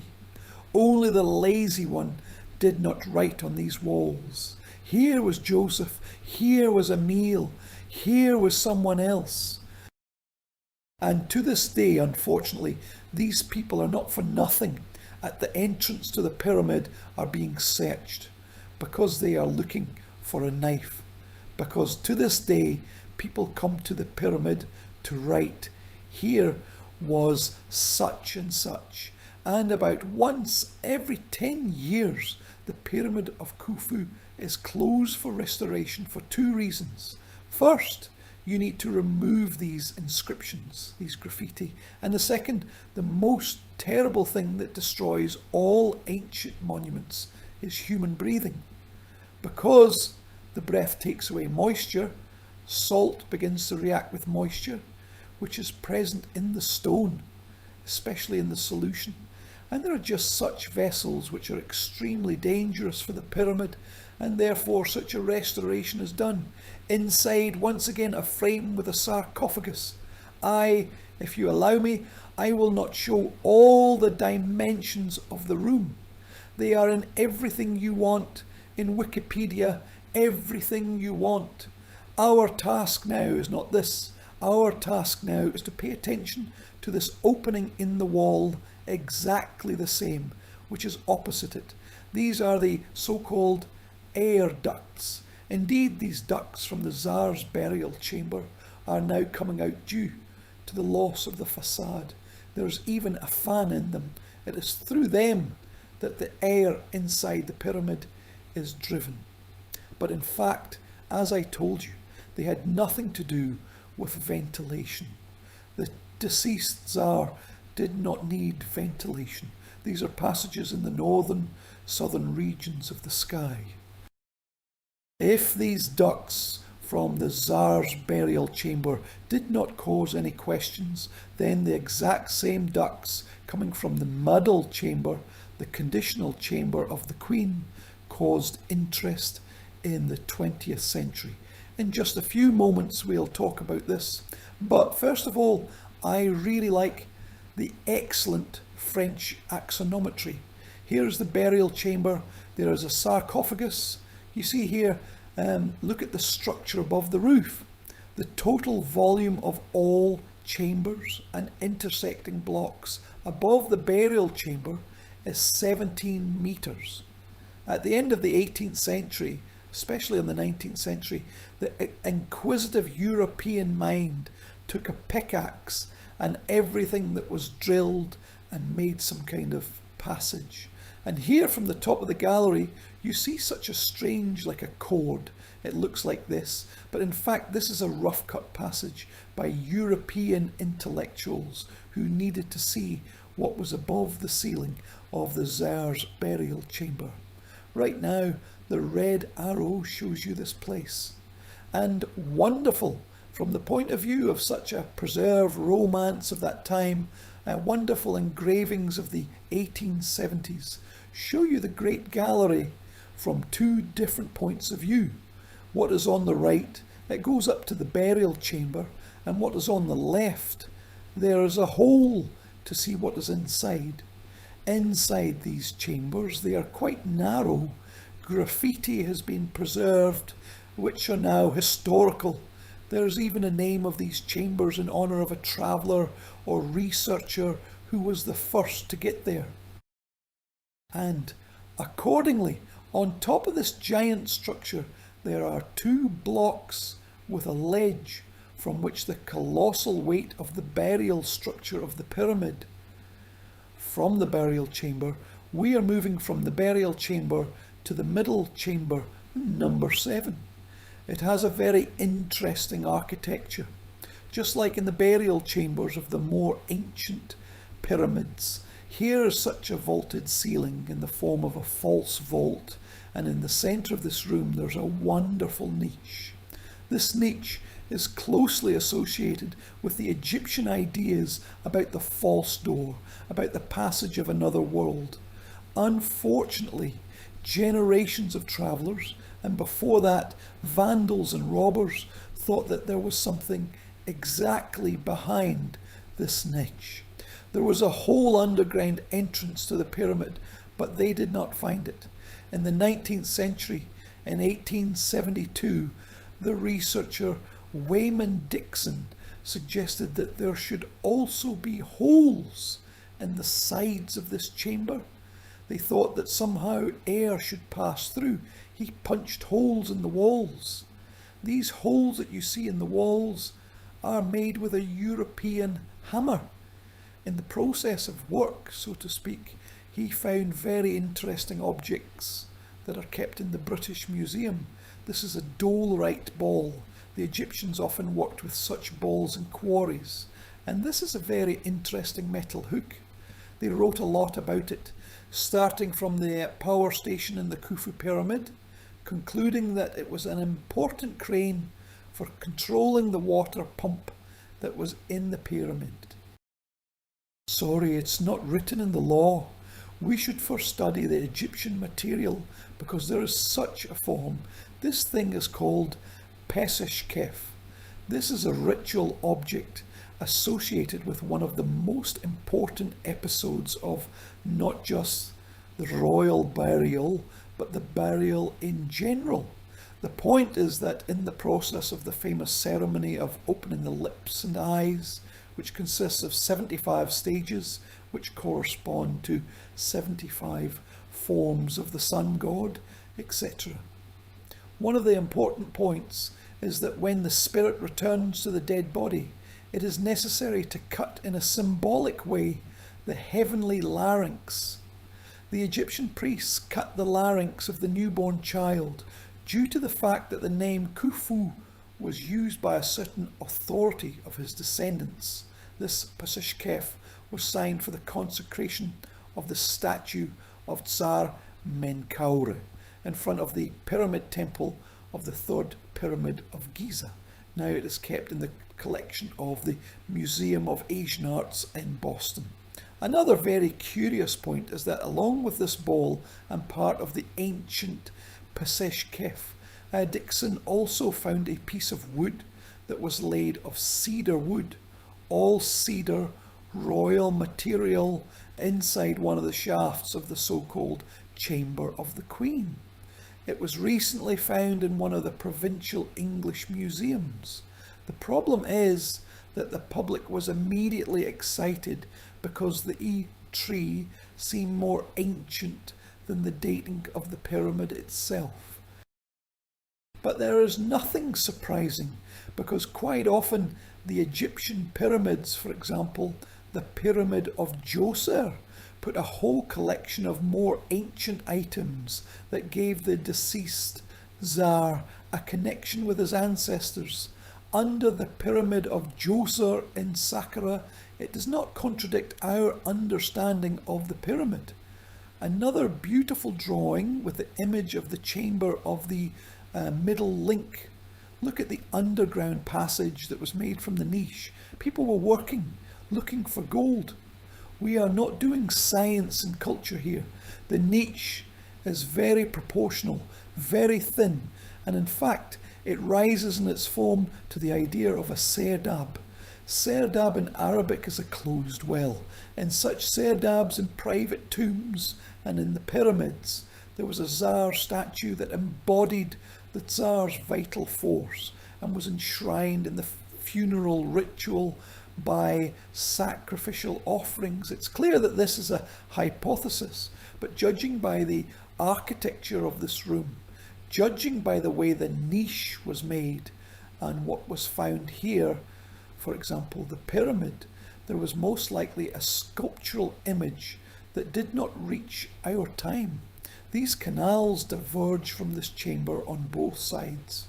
When our friend Dixon found them in the 19th century, he was very discouraged because he made a big fire to see from which side the pyramid would smoke, where the exit was, but it did not smoke. He was very disappointed. He could not get into the hole for obvious reasons, and he left this idea.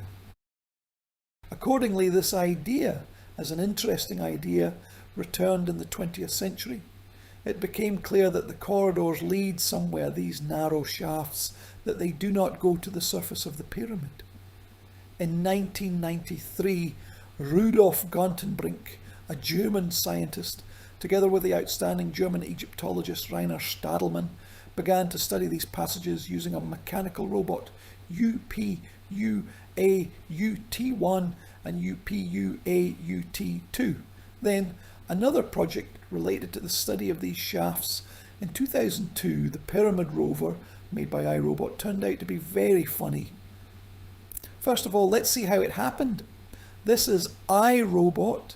This thing was inserted into this narrow corridor, and along the narrow corridor, with remote control, it crawled forward and through a fairly small distance found the first cork. After the first cork was drilled, here are two frames, in fact. The lower one is from 1993. Now this is Gantenbrink. It drilled. The second time iRobot did not drill anymore. It became clear. The same limestone corks with copper handles in the form of snakes floating in the shape. The sensation was filmed by National Geographic in live time mode. Now they will find a golden room. There will be a throne of Khufu, his golden statue, and everything else. By the way, in the Polar Stone, it is indicated that Khufu loved his own statues made of metal, and that there were more than his height copper and golden statues. Then, when they drilled, a camera went there and found out that about 6 meters to the wall of the pyramid, to the edge of the pyramid, there is a cork made of bright white Turkish limestone, a cork and nothing else. No further studies have confirmed the presence of either cavities or zones. Apparently we don't know for sure, but this story of channels that are directed to certain areas of the sky, which are covered with corks with copper snakes, it goes up to the texts of the pyramids, to the famous religious text, which was already there at that time. Well, it was recorded a little later, which says that even for the king, the way to heaven, and goes along the road with barriers, with gates, which are guarded by fire snakes, like the great guardians of the sky. Here, if you take this symbolic point of view, it absolutely coincides with the Egyptian idea of the way of the king's soul to another world, when iRobot began to explore its mind, even though they didn't drill the cork. Certain signs were found there, and the engaged public raised a whistle in social networks. Often there are testimonies of extraterrestrial life. Alas, these are notes of an ancient Egyptian with a box. This is the number 1, 20 and 100, because the exact length of this corridor is 121 elbows. That is, it clearly corresponds to the Egyptian metric system. And just here were left notes from the architect who made this mine about its length. And this is another very important proof that this is certainly the creation of Egyptian masters. There are no questions here. And all this is perfectly readable. We are going down to camera number 5. This is an underground chamber, deep underground. It has never been completed. Moreover, there is a deep well more than 9 meters deep, which in the 19th century, Weiss and Perring and some early explorers of the pyramid tried to explore. And I am very close to the hypothesis of Rainer Stadelmann, which says that in all pyramids there is something else that is associated with the chthonic world, with the otherworldly depth from which the waters of the prehistoric ocean are born. Never, despite the initial processing, the camera was not brought to the end. We will now do what is impossible to do for tourists. This is what the passage looks like. This is a very deep road with conditional handrails, and this is what is inside. Such an unfinished chamber, And this is a mine so that no one falls there from those specialists who are allowed there. It is just neatly framed with such a metal border. And this is not the whole pyramid. There is an absolutely amazing feeling. This is what lies at the base of the great miracle, the horizon of Khufu. At the very beginning I told you that our whole story about the Great Pyramid and its rooms is a story about those rooms that we now know. Very recently, Japanese specialists, as we understand, they're incredibly sophisticated. They are known for their unique new technologies of the future century. And one of the sensations was that in the Khufu pyramid, using some high precision cosmic muon particles, do not torture me. Do not ask what it is. I'm not a physicist. I do not know. But one way or another, voids were found here.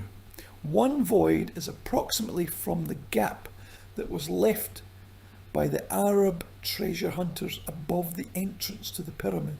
And the second large void is approximately above the Great Gallery. The public was excited. The Egyptian public was skeptical, not because we do not believe in anything, but because we simply need to turn on the logic. And the logic here is very simple. Above the room, much smaller, that is, above the burial chamber, a structure was built of 17 meters so that this chamber would not be crushed.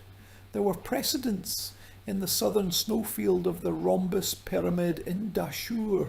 There were terrible cracks in the underground passages because there was not an engineering solution to unload the space. And when you look at the Great Gallery at an altitude of 8.5 meters, this cavity that was found by the Scan Pyramids project is exactly above the Great Gallery, and no further, no less, no more, exactly 1 to 1. Therefore, it's most logical to assume that here, above the Great Gallery, there is also a structure that is aimed at lightening the weight of the pyramid, because it is logical that it was also here, not only above the burial chamber. Egypt is very logically tired of the fact that everyone wants to break something from the pyramid, to drill, to break, and to saw. Therefore, in view of the fact that there was nothing outstanding or inexplicable from the point of view of what we know about this architectural structure, it was decided not to drill the ceiling. There will be another, as far as I know, more accurate Japanese study, because of course that you want to understand if there are any other cavities. Maybe there are some cavities under the Queen's chamber. But while we don't know anything about this, this study was the most detailed and the most interesting. Yes, Cairo is advancing to the pyramids, but I'm interested in something else. We see here two giant necropoles that adjoin the Great Pyramid to the building that we will return to. We are not going anywhere now. Right now, in the lower right corner, this is the Eastern Necropolis. It is very easy to identify it. There are 3 pyramids of the Queen and the Western Necropolis behind the pyramids. Today we are talking only about Khufu. I'm not going to talk about Khafre or about the Great Sphinx, which has a separate lecture, or even more so about Menkaure. We have other tasks. We are talking only about Khufu, but I want to show that it was not just a pyramid, it was a giant complex. The red arrow and the red square point to the upper pyramid temple, which was dismantled in ancient times, but there is enough evidence to talk about it. Well, first of all, this is a reconstruction. The temple was very beautiful. It had black basalt floors, granite columns, and a white limestone ceiling. It rested in the space of 5 niches, 5 chapets, as it was in later pyramids, where the royal statues were. Finally, according to a very old canon, since the time of Snofru, there were 2 royal ceremonial steles There is a basis for them. I recently showed you a stele with a portrait of Snofru from the Cairo Museum. Thank you, dear ministry. I did not climb the pyramid.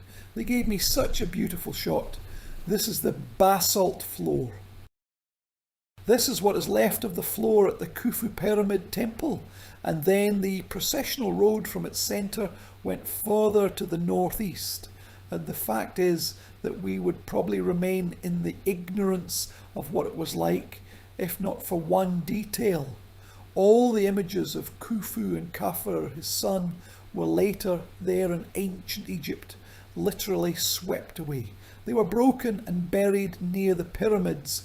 We know in the Cairo Museum the famous statue of Khafre with a falcon behind his back.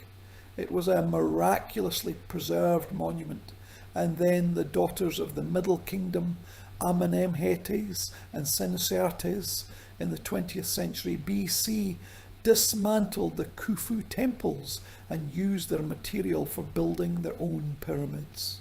In the 1930s, the Metropolitan Museum was working in the faraway necropolis of Lisht, and it was there when they began to strengthen the pyramid of Amenemhet I that they found inside blocks with amazing reliefs that were once parts of the Khufu pyramid temples.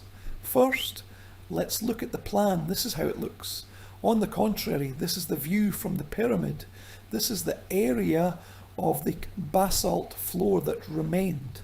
The central courtyard, which is surrounded by pillars, a small hypostatic hall, and the central 5 niches, which were traditionally occupied by royal statues.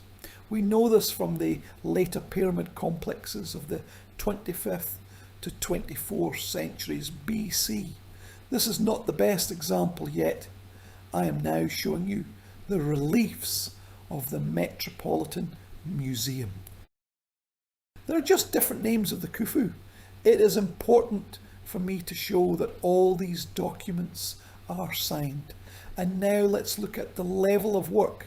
This is the Khufu cattle, and everything is signed here.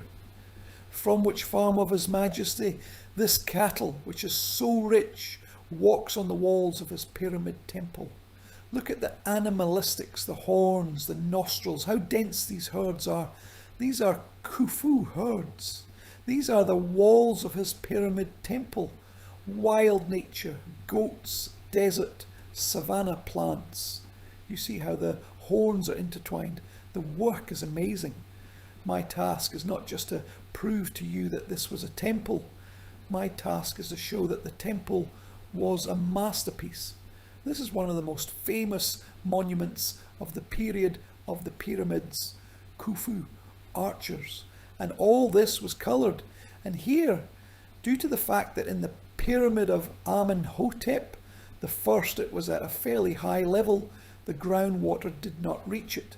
Look at the plastic faces, the eyes, the chin, the hands, the bowstring on the bows of these warriors who make up the royal army. Agree that this is a masterpiece. Such a masterpiece stood at the eastern edge of the pyramid. Then the road went down, and another such masterpiece stood at the bottom next to the lake, which was connected by channels with the Nile.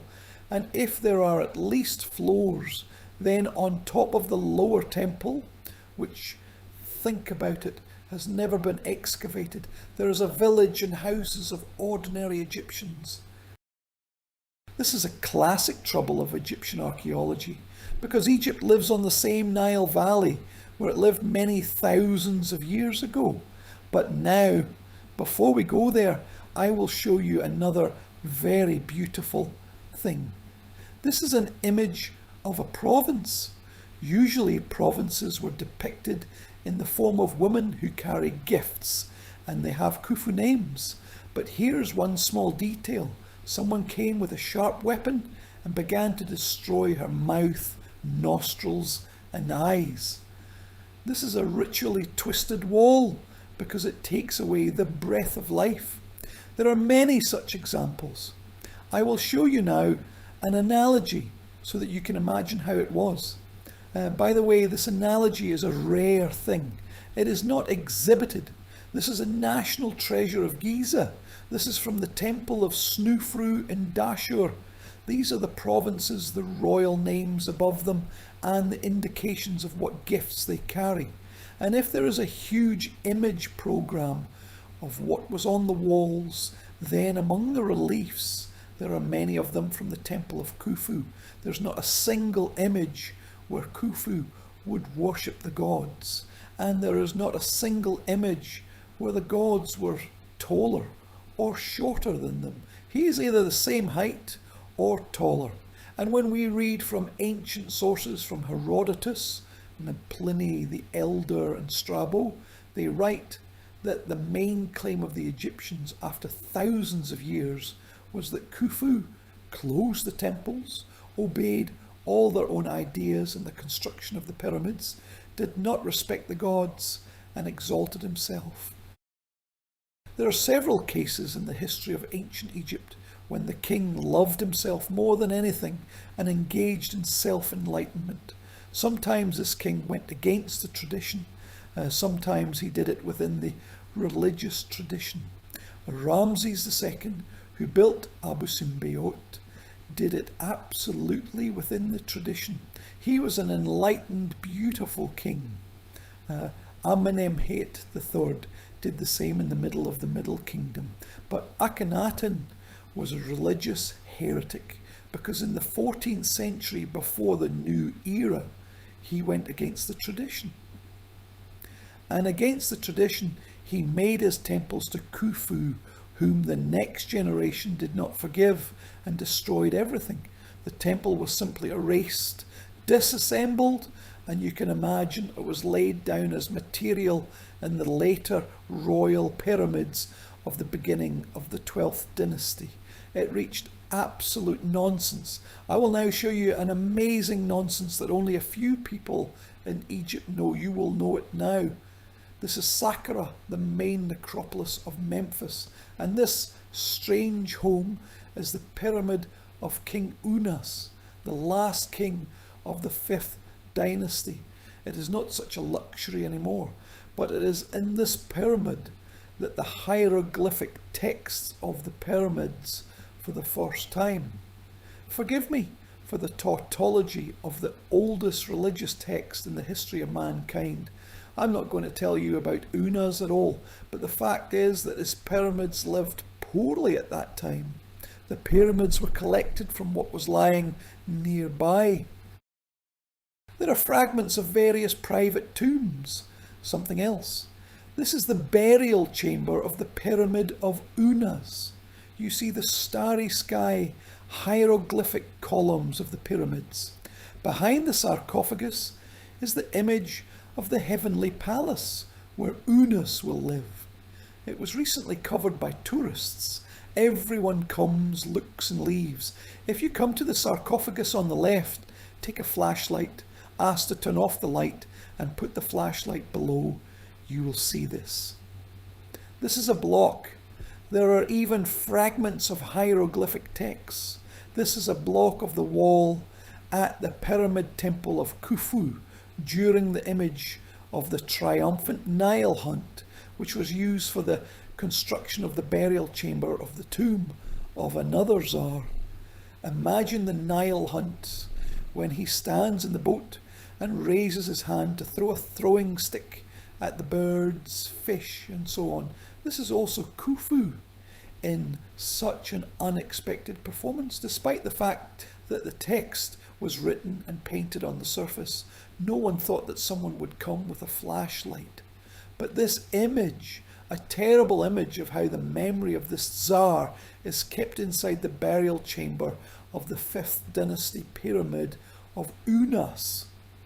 Let's imagine for a second, without guessing, we can imagine what would be in the temples of Khufu. What statues could be in the temples of Khufu? Let's forget about gold and bronze for a second and turn to archaeology. In the mid-2000s, this is the rarest thing. We do not know about it. A very good comrade, Nozumi Kawai, a professor of Egyptology at the University of Waseda, began to dig an unexplored zone of the necropolis of Saqqara to the west of the Pyramid of Giza. And there was found a complex, some kind of sanctuary of the Middle Ages, that is from the 20th and 18th centuries to the New Era. And there were several underground sanctuaries. And there was a local tradition that statues were pulled into this small temple, which apparently were found somewhere in the more ancient, in the places more damaged by time. Here's such an underground chamber. It looks like a tomb. And there, inside, they found absolutely amazing things. First, this is a lion. The head was not preserved with the name Khufu, and absolutely amazing statues of the goddess Sekhmet, ceramic, made of several fragments. Each of the statues had two babies, and the baby, which is the right one, which is here in both cases well preserved, it is primordial. It is part of the pedestal of the goddess, and the baby, which is the left one, it was finished and put there later. And the one that is finished, there are hieroglyphic texts with the names of Tsar Pepe I. It is the 6th dynasty. And then the baby, which is next to it, there is Kormejedu. It is Khufu baby. These statues made an incredible sensation all over the world. They did not reach Russia. In Japan, they even went to a special exhibition. Of course, I will show them to you. Here are such absolutely amazing images. Please note that one of them holds a papyrus stem in his right hand. This is a papyrus stem. This is a symbol of eternal youth. These are specific attributes of the lion-headed goddesses because they have both life and death. And the papyrus stem is also a symbol of life and prosperity. That is, it acts as a feeder of life here. We would not recognize one detail if the statues were not damaged. The fact is that the heads also consisted of two parts, and then they were covered with gypsum and painted. Here, where the gypsum fell, she has teeth inside. These are teeth that no one should have ever seen. They are inside the statue because she acts here as a fierce mother protecting her baby. And from a magical point of view, which prevails over any other, she must have teeth. And the teeth, what is most surprising, are made like human teeth. Here you can see it very well. Of course, I will show the baby at the end. Here is such a Khufu. Please feel free to complain. In Nemesis, in the royal headscarf, in the baby pose, he is barefoot and has a finger on his mouth. This is the traditional pose of a baby up to 5 to 7 years old. And for you to be completely sure, here is another anaphylaxis. Good, right? And the big ones, 96 centimeters, almost a meter long, they were transported here from some Khufu sanctuary. Because in Saqqara, Khufu did not build anything. They are from somewhere in Giza, either from the upper or lower pyramid temple. In the Cairo Museum, they stood in a dark corner. After the discovery, no one paid attention to them at all, but they will be a sensation in the Hemi, in the new museum, because a special place is being prepared for them there. And now I will show you a drawing of one of the statues, a red square. Here it is written Hormi-Jiddu. There it is written Khufu. And next to it, on the left, is an illustration of a Turin papyrus, quite late, which confirms that in the Egyptian tradition, a special role was sometimes played by Sekhmet as a guardian of a sun baby, a sun child. First, look at the figure of the goddess. It says there, Sekhmet is great, loved by the bird. In the center is a horizon. In the horizon is the sun. In the sun is Ouroboros, a snake that bites its own tail. At the bottom, crocodiles wake up, protectors. And in the center is a sun baby, also in the form of a dwarf, because dwarves are carriers of a special magical power. That is, it is a sun child, a sorcerer, who is protected by the goddess with the help of a scepter in the image of a snake. This concept, known to Egypt from the 2nd to 1st millennium BC, was already in the thought. And these unique statues of the grape-headed goddess with the image of Khufu were so valuable that the Tsar of a completely different dynasty, Pepi I, added his images as a second son baby, comparable to the ancient Tsar, next to whom and next to his heavenly mother he really wanted to stand. French reconstruction. This red zone shows you the lower pre-pyramidal temple that stood on the lake shore. I will show you an even more accurate reconstruction later. And here's the aerial photo, and the blue circle is called El Salman. This is the density of the houses at the place where once stood the great Tsar's shrine, the lower pre-pyramidal temple. But here you should be interested in one more detail. Look at the plateau. During the construction of El Salman, a private house was built there. Archaeologists from the Department of Giza Affairs came and said, "Let us see." And there was nothing that should not have been said, but there were giant basalt stones in which an investigation began, and an amazing story was found out. The upper temple connected to the road, and the road went from the cliff to the plateau, and then on the platform from 40 to 20 metres high, made of basalt, supports and stones. This road in the sky literally soared in the air and went down to it. It was actually an amazing engineering structure. There are no analogues of it in Egypt, but the architectural details are probably there, even though the soil is wet.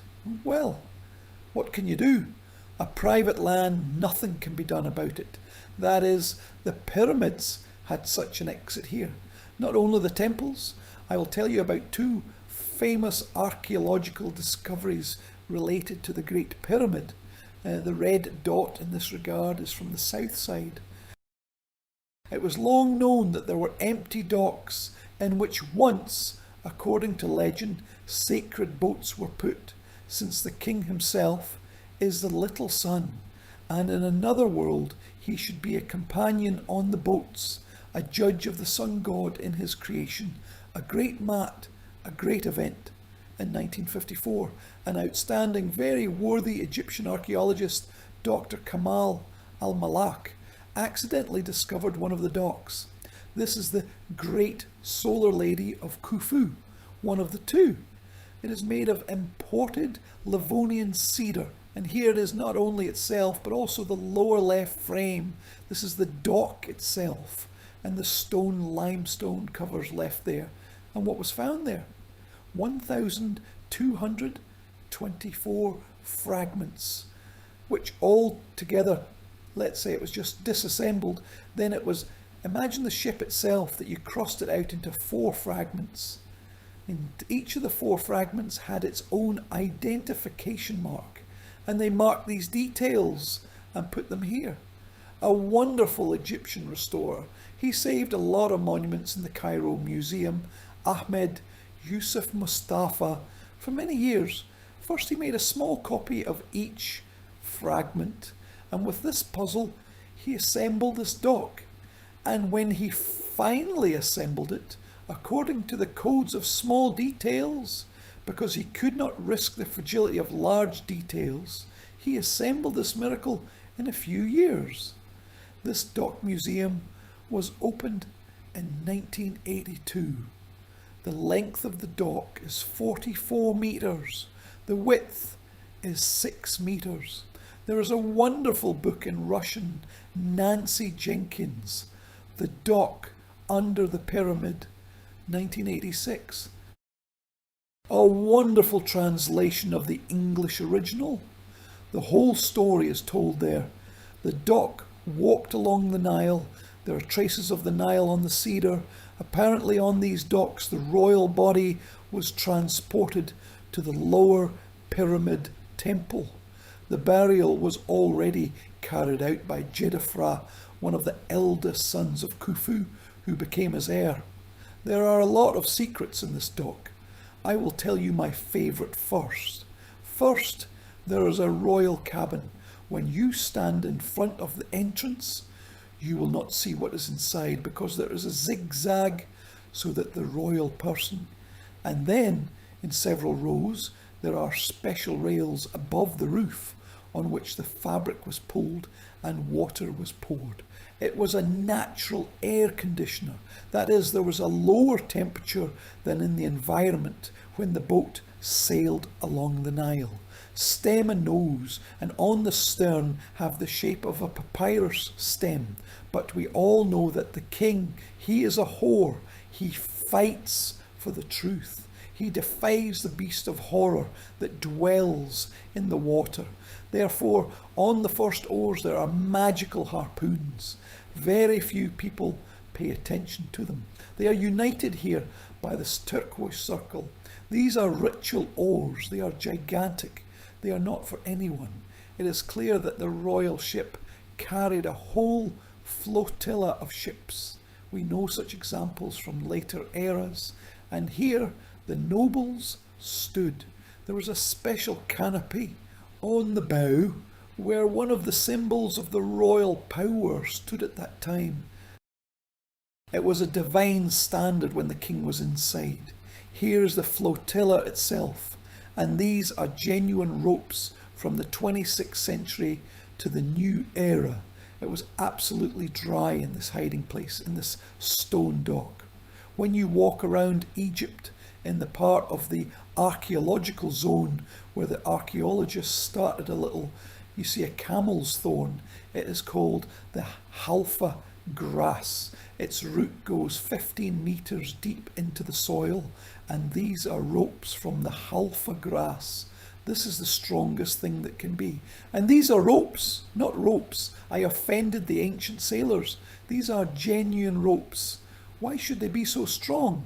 The fact is that the whole flotilla consists of fragments. It is huge.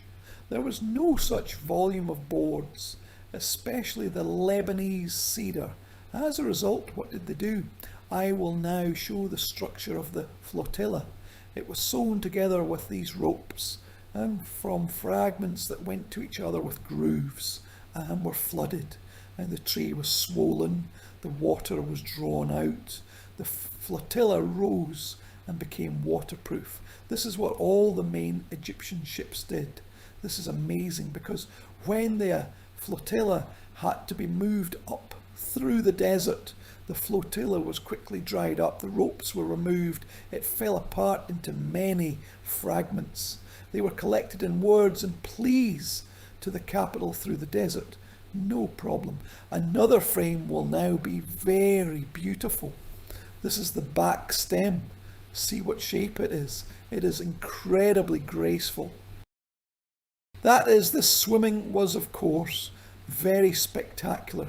Indeed, the royal flotilla, and in fact this is bad for the flotilla, but you know, there's something special about it. When the sun is strong, the flotilla heats up very much. The flotilla heats up on its own. If you come close, you can still feel the thin resin smell of cedar despite the past millennium. Let me show you its three-dimensional French model. Here it is now in front of us. And of course, I am interested to see how it is made. It is made here in the model. It is shown very well. That is, these boards, the main beams, all the other details, the names of which I do not know because I am not a sailor. They are tied with ropes from the alpha grass. That is, it works, of course, absolutely amazing, also from cedar wood. Another frame as if it were on a Nile, and even this bridge going down to the pier, probably it will also kill me. All those who are engaged in seafaring, well, sorry, it is also genuine, it is also there, and here is such a space. Very beautiful design. There were two boats. The second boat was found in 1984 in a neighbouring dock. But alas, I'll show you first. This is what the museum of the boat looks like. It will be demolished soon. The boat is moving to the GEM, the Great Museum. Honestly, it's good, because yes, this is a monument. This is a feat of this museum, a feat of the memory of restorers and many others. It was very interesting, but it is absolutely by no means here on the Giza plateau next to the pyramid. Secondly, it heats up, that is, the boat dries up in it. The boat, as well as the second one found a little further to the west, they will be restored. This is the state of the second boat, and now, my friends, be horrified. 1954 and 1984.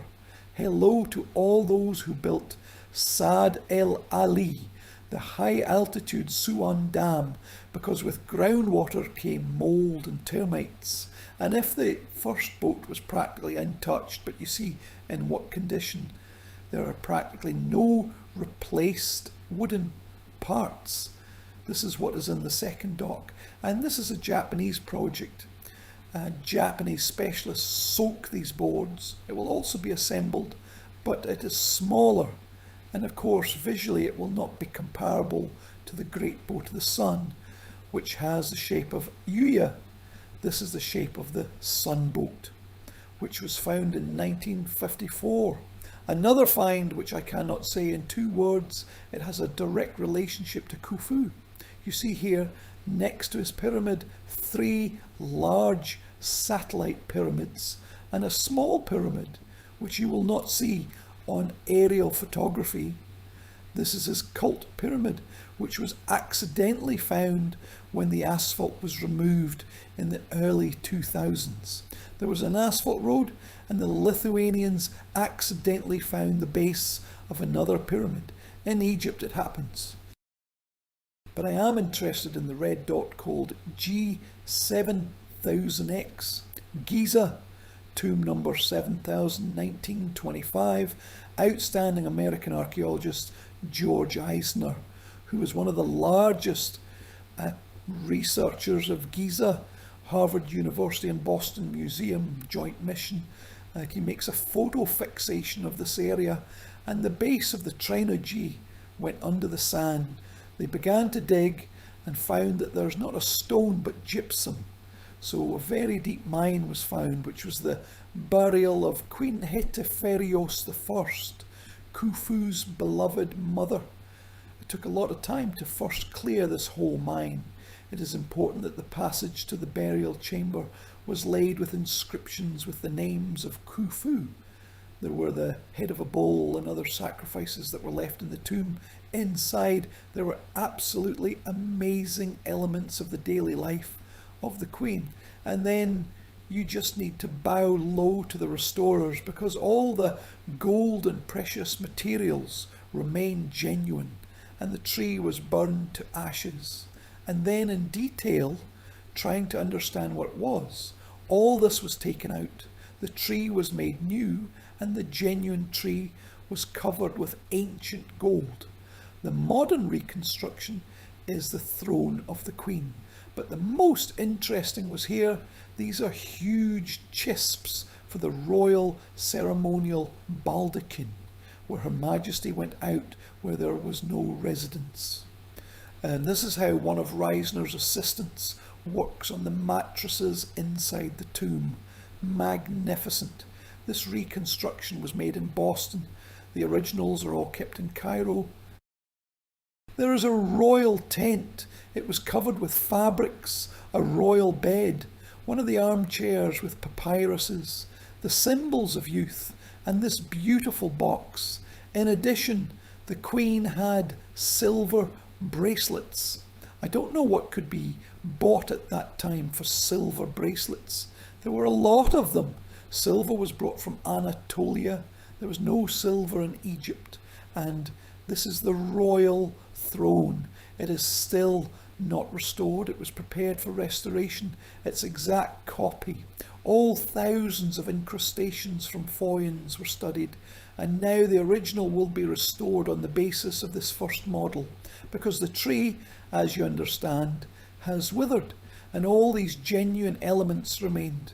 On the sides there are luxurious sacred falcons that guard the queen, and on the back, on the front and on the back, there are the standards of the goddess Neith, the great mother of gods, the great ruler of the city of Sais, one of the largest and most significant female cults, a goddess in the Egyptian religion of the era of the Great Pyramids. When we look at the things of the Queen of Egypt, imagine for a second in what world Khufu lived. Yes, there was an unsolved detail.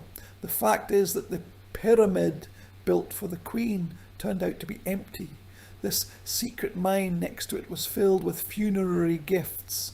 The interiors were in their own vessels for the interiors, and the tomb was empty. A huge ribbed rectangular tomb, very beautiful, thin, like from oil it is empty.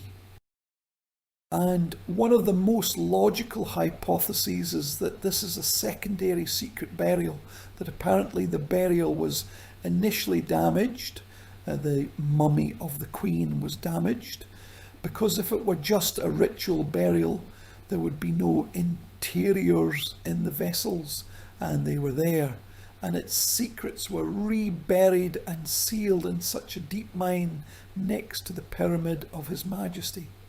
Things, of course, are absolutely fantastic, and here we are now with you from these two archaeological discoveries. I think that you are already well versed in Giza. We will soon come with you to the eastern necropolis. This is how the pyramids of the queens look like. This is the pyramid of the Queen Hinutsun, which apparently was the most noble because she also has the title of the daughter of the Tsar. That is, perhaps she is the daughter of Snofru from another wife, and such marriages, when one father but different mothers in royal families, were common at that time. I will tell you a little more about this later. A separate column is a part of her at the Pyramid Temple. Under the Pyramid of the Queen, there are very simple underground structures, a passage, a small burial chamber, nothing special, but by the way, the volume of the burial chamber under the pyramid of the royal mother exactly corresponded a little more to her palanquin. That is, if you imagine the original burial, apparently the palanquin was collected there. All these tombs, which I will now tell you about in 2 words, because this is, forgive me such a comparison, this is a photo album of the people of Khufu. I want you to see for a second not just the ruins of monuments, but to see Khufu and his children, his wives, at least some of them, and pay attention. Now in front of you is the image of the Queen Hinutsun and her eldest son Khufuhaiv from his tomb relief. Here is her red frame. Her title is Daughter of the Tsar. Look at the dress. She has a bralette on one shoulder, and on the other she has such a high raised linen cone, her own hair on her head, on which a massive chignon is put on. What a face! How she holds her son in her arms.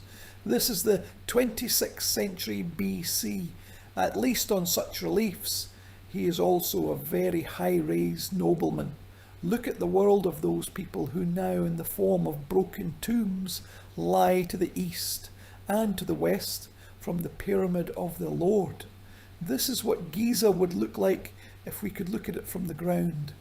This is a magnificent project of digital Giza created by Boston University.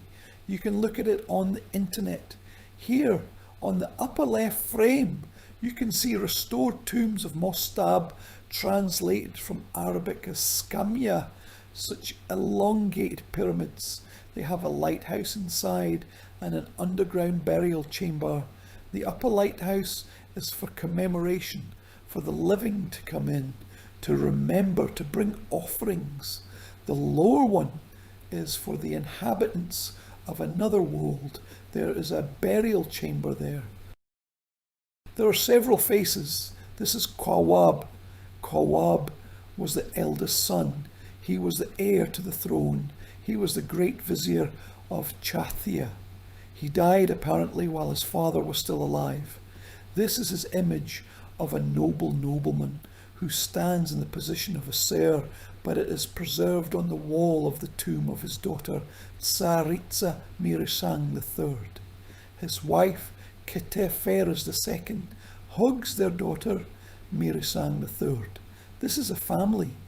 These are very close relatives, and you will see, despite the fact that it is an archaic, ancient kingdom of pyramids, what a pose, what a feeling, what amazing faces, what a reverence with which the sculptor conveyed the relationship between mother and daughter.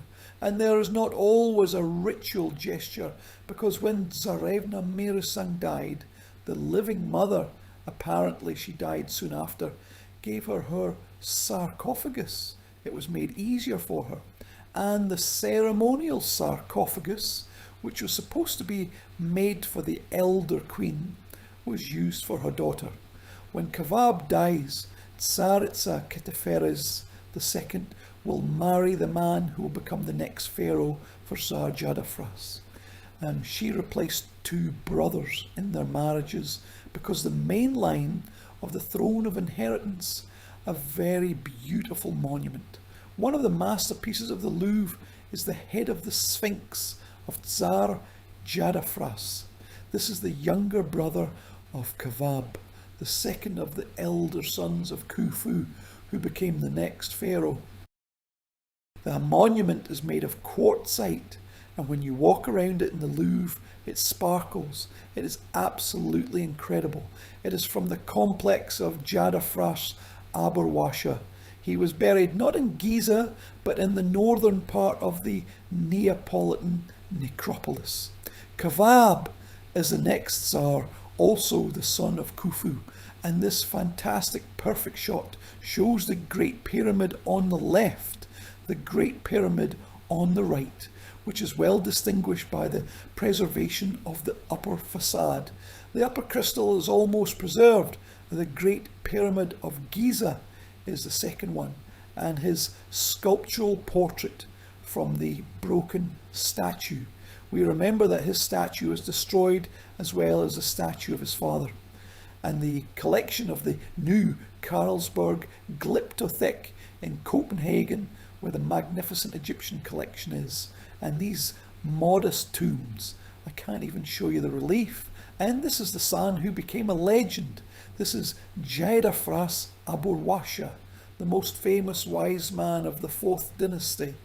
And when in later eras it was said that the times of the wise men were gone, they said, is there anyone equal to Katep or Jadafras Aburwasha, the famous creator of magic books and books of sorcery? He was considered a legend. This is the most enlightened, the smartest and the most famous of all the sons of the Tsar Khufu, who did not become a pharaoh but became a famous court wise man. You have already seen this gentleman. This is Khufu Hayev. This is one of the eldest sons with his wife. Her name was Nefret Kau, and she was introduced to the Tsar. That is, she is a noble lady, a court lady. Again, look how beautifully she holds you here. This is all from these masts that surround the Khufu pyramid. Something is open for tourists, something is not open. But I want to quickly show you a gallery of portraits of those people who saw how the pyramid was built. Not only sons, but also daughters. Nefret Abed, a magnificent sculpture from her tomb, one of the early masterpieces of the Louvre. She's here in the attire of Semet, in the attire of the priest of the late cult. Here is an imitation of a leopard skin. All this has retained its colour, and it has retained its colour to remind us that all those previous images were also coloured. It's just that this polychromy has not reached our time. All these people I was talking about are there On the eastern side of the pyramid, in the most ceremonial section of the necropolis, where the royal wives, mother and beloved royal children are, the highest nobility in the western necropolis, and this red arrow shows the tomb of a completely exceptional person without whom this miracle would not have happened. March 1912. Yes, the pen says that the monument does not change. Hermann Juncker, an outstanding German archaeologist, finds the tomb of the great architect, the creator of the Royal Pyramid, Hermann Juncker. He was not someone, he was not an outsider.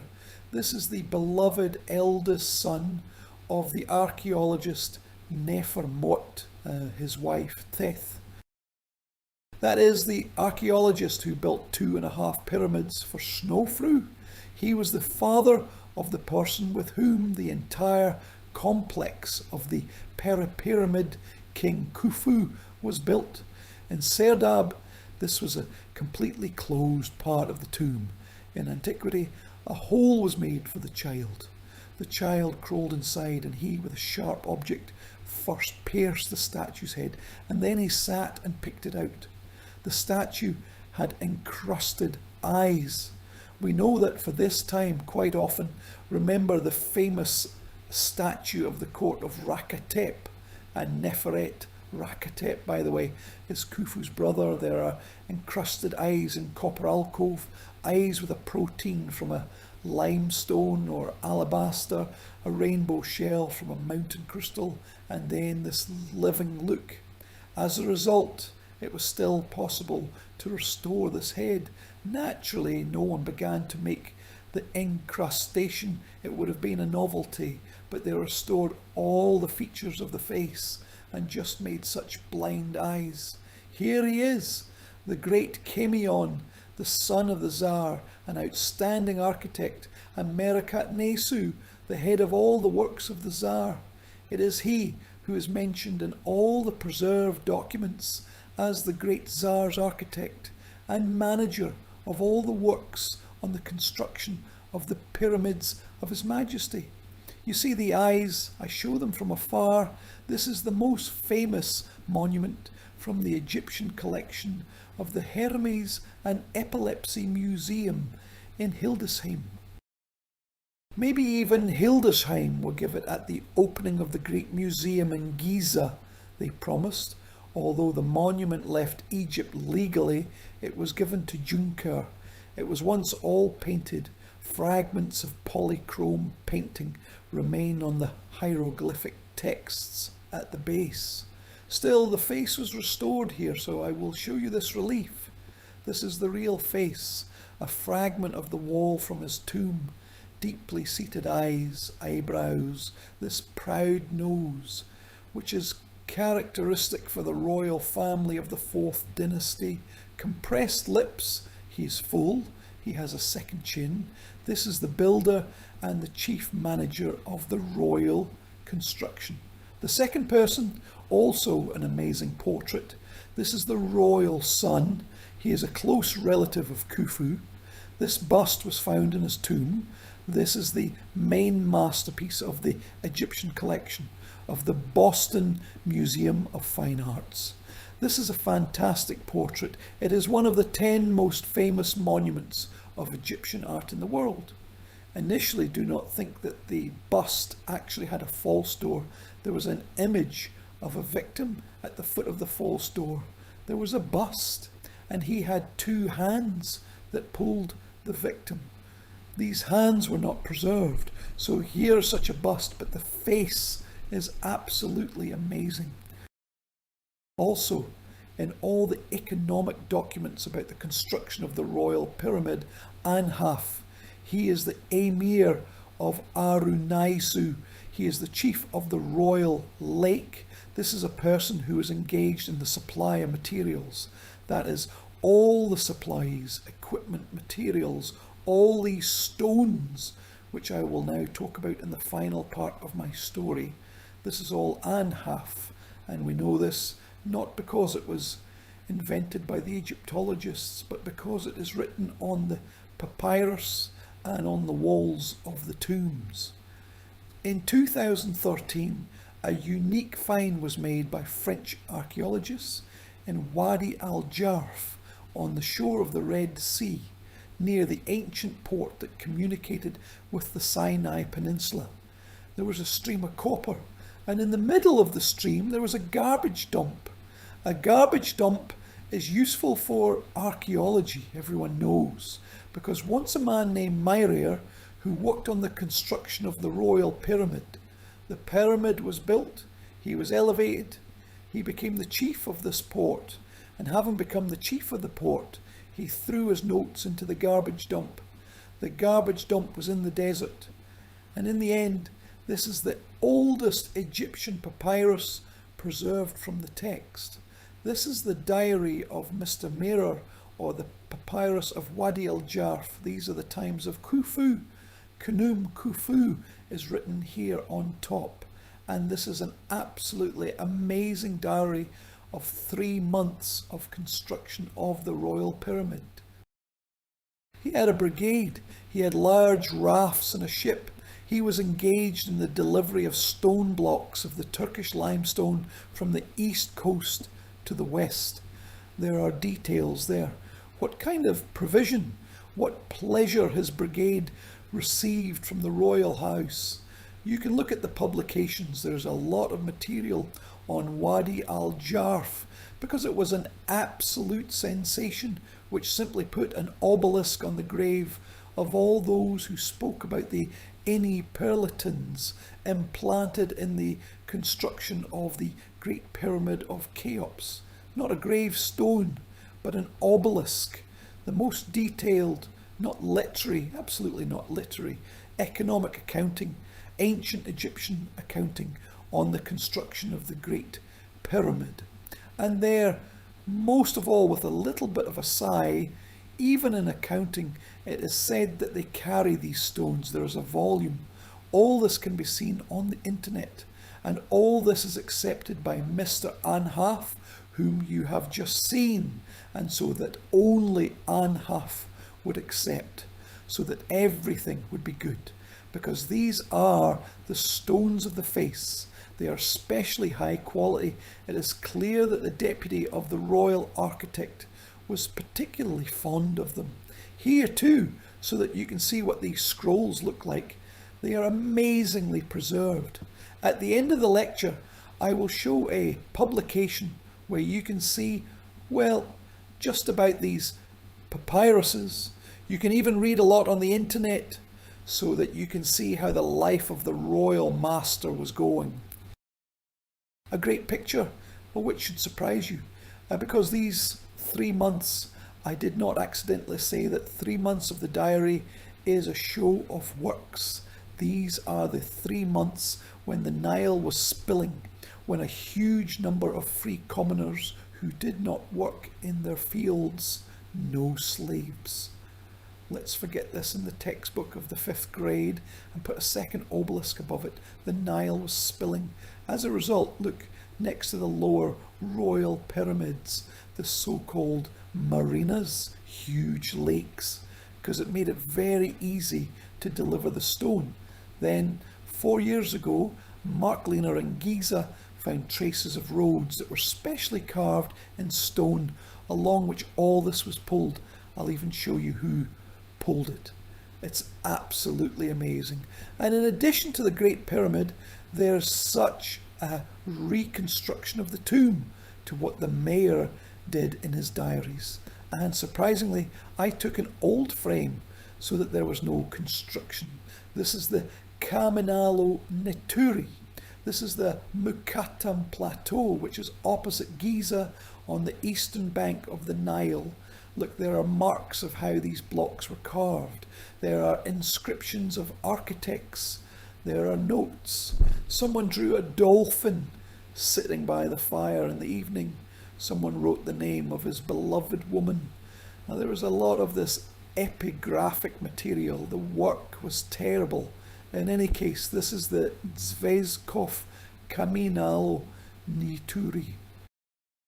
But here, of course, the limestone was of a special quality, and the complete chemical identity of the preserved facade of the Khufu pyramid and the Turkish Kaminalo Nituri was naturally also made.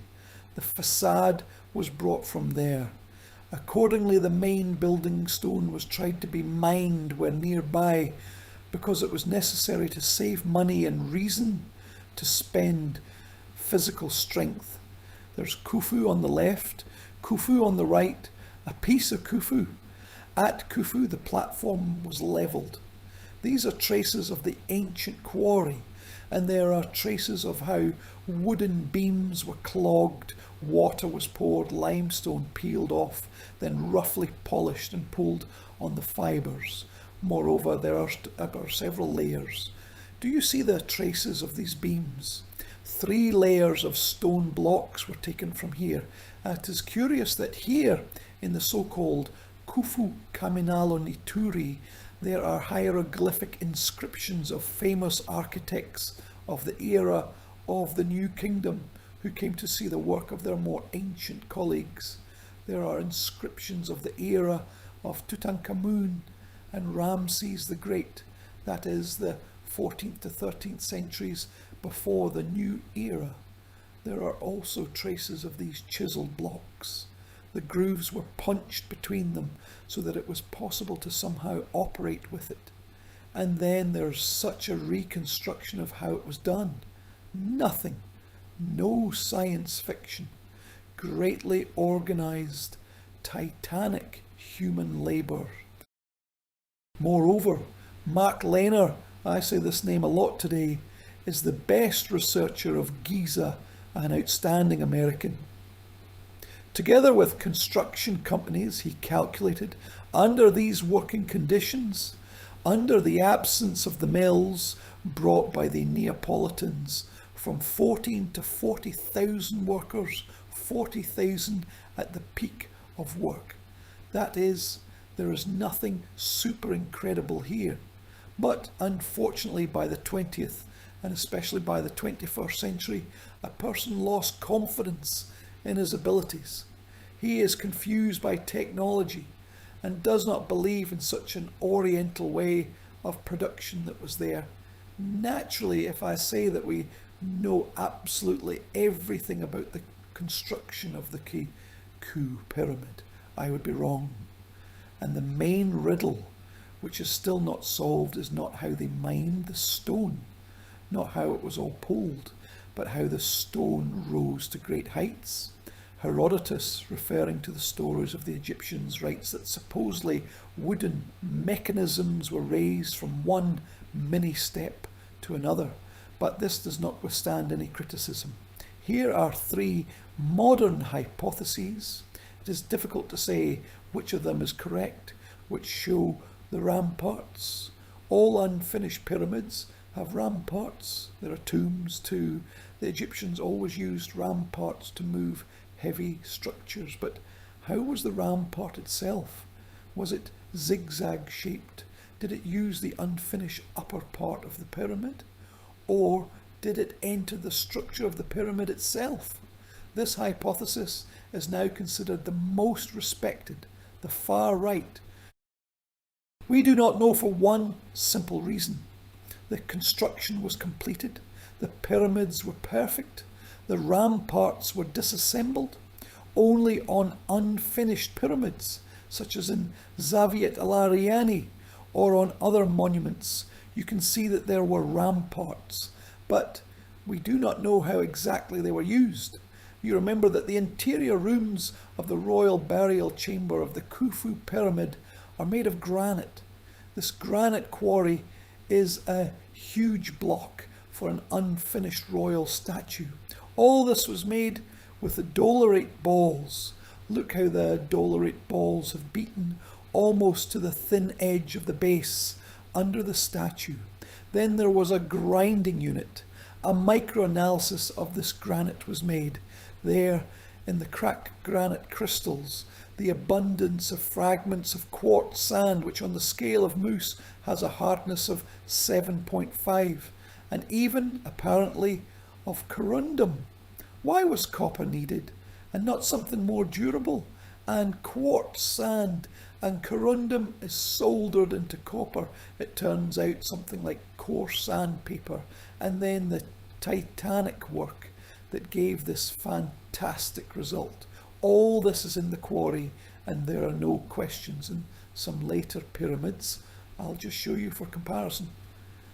For example, in the pyramid of that very Unas who stole the royal pre-pyramid temple, he has a lot of images of how different parts of the pyramid complex are delivered. You see two palm columns that are carried here on a boat. Here is one of them in Louvre. This is the pre-pyramid temple of Unas. This is one of these columns. That is, we underestimate a person in the present, and we completely underestimate a person in the past. Another famous example, which I cannot help but bring, it is later. This is the 19th century BC. This is the transportation of the statue to the monarch, the ruler of the region. There are 172 people here who pull a statue weighing approximately 60 tons on rags, under which water is poured with oil because the wheels are tied in the sand. And here, even when this painting is strongly defeated in the original, there is a text of a song that these people sing. This is the meticulousness of the Egyptian master. Everything is great, it is simple, and it is born by a colossal search of a person, a very rational search in which there is no place for something strange. We will return to this map, and I will show you an absolutely amazing thing that did not reach the Russian-speaking user of the internet or as a person reading Egyptological literature. This place, which is called Heidelgurab, is to the south of the pyramids. Excavations were started there in the late 1990s. These are my friends, the barracks with the builders of the pyramids. Moreover, judging by the text, printing and ceramics, the barracks were founded at Khufu, and then they were used many times. These are the barracks, these are the general canteens, these are huge barns where onions, garlic and dried and salted fish were stored. Onions, garlic, it's clear why in large quantities. There was a doctor for every 1,000 people. That is, there was medical care. Nevertheless, these long capsules, a capsule hotel, could accommodate about 20 people. And there were designated sleeping places. Moreover, the barracks were 2-story, which is quite unusual for the ancient world. Now I will show you what they look like, what was there. Who will tell you that in ancient Egypt there was no vault? The third obelisk flew in this direction. And here are 2 tiers, the most difficult labour conditions of the free workers, who apparently received certain tax benefits, but not only that, this is antiquity. They built a semblance of the original hill of the land and rebuilt the universe being attached to their king. It is difficult for a modern European of the 21st century to understand this. When you tell this story in the East, they understand, yes, everything is clear. It is to be close to your master. This is a completely different logic, a different mentality, and these are unique materials that practically did not reach the Russian-speaking user of the internet. What is written in the central zone of the gym is very interesting.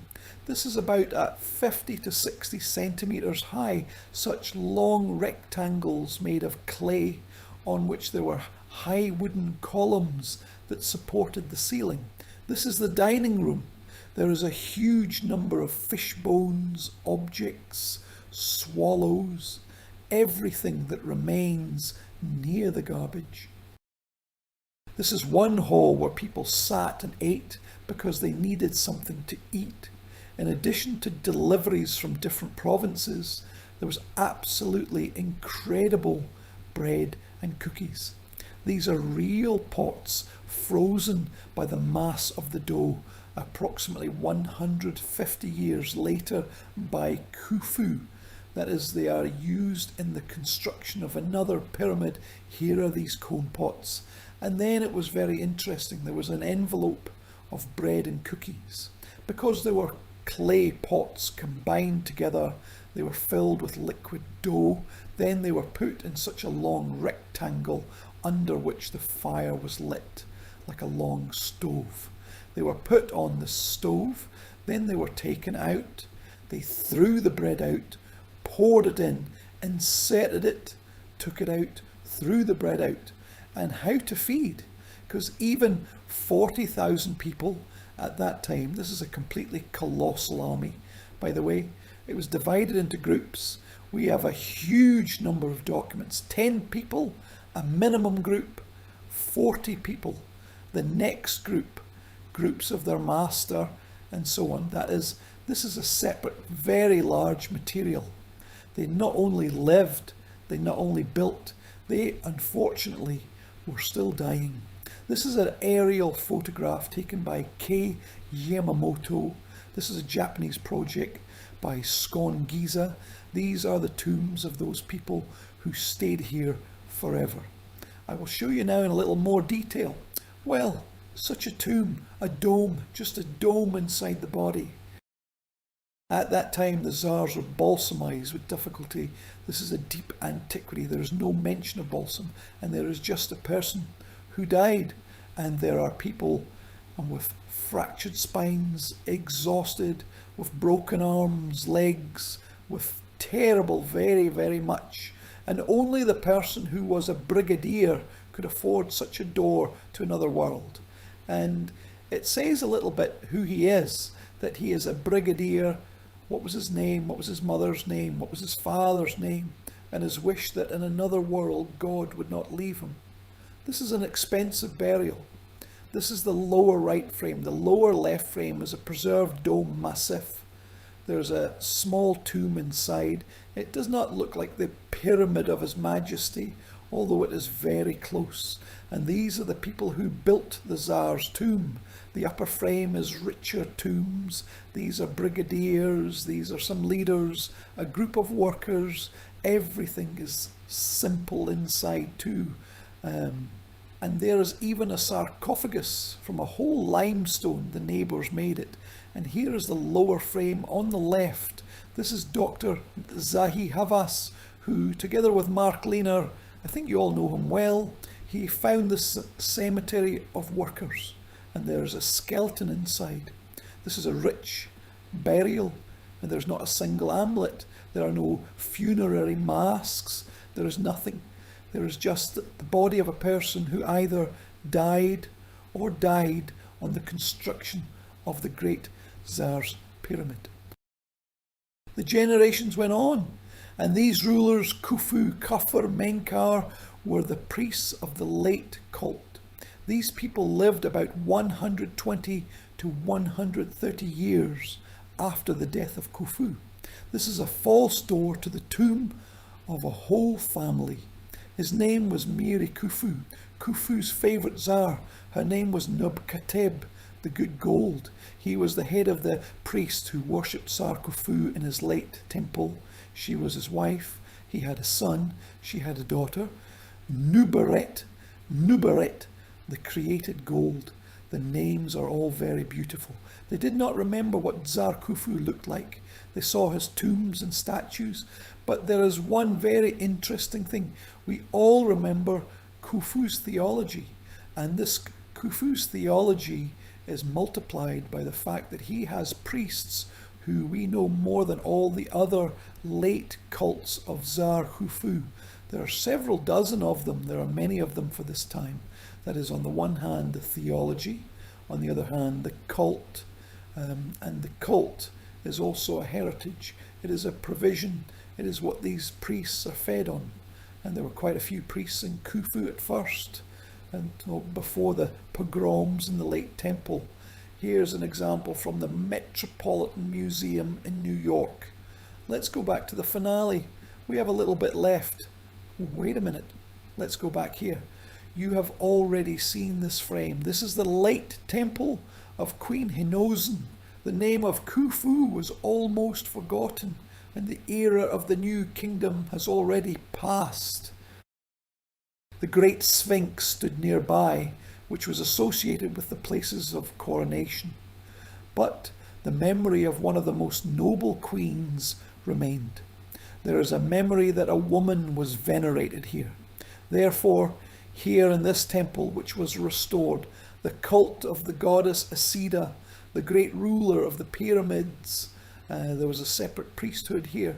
Moreover, a three-tiered Assyrian Giza, according to legend. It was the legendary tomb of Osiris. It was venerated in such a way that when Herodotus began to ask about the burial of King Khufu, he was told that under the pyramids there is an island surrounded by water, and in the centre there is a sarcophagus with the great ruler. They have already confused the model of the tomb of Osiris and what was inside the pyramid. The goddess Isida had a priesthood. In 1858, Auguste Mariette found the stela in this temple. It is more or less clearly visible here. The so-called inventory stela. Why is it an inventory? There are 22 statues or some sacred images that were venerated in the temple of the goddess Isida, and here in the very poor Egyptian language of the 7th and 6th centuries BC, which imitates antiquity, it is written that this temple is the oldest of all the pyramids, but Khufu himself found it and dug it out of the sand. Therefore, the temple has a very special status, that it is a great legend, and that accordingly Isida, the great mother of the pyramids, she keeps the Great Pyramids of Giza here. On this stela, some separately gifted comrades tried to prove that the pyramids were built later than some more ancient shrines. But in order to understand this, you need to know the ancient Egyptian language well. Imagine that in our time you will imitate the language of the times of Ivan the Terrible. Grammatical, orthographic and epigraphic errors cannot be avoided. There is a complete set of them here. These are not the only things that were done in Egyptian temples.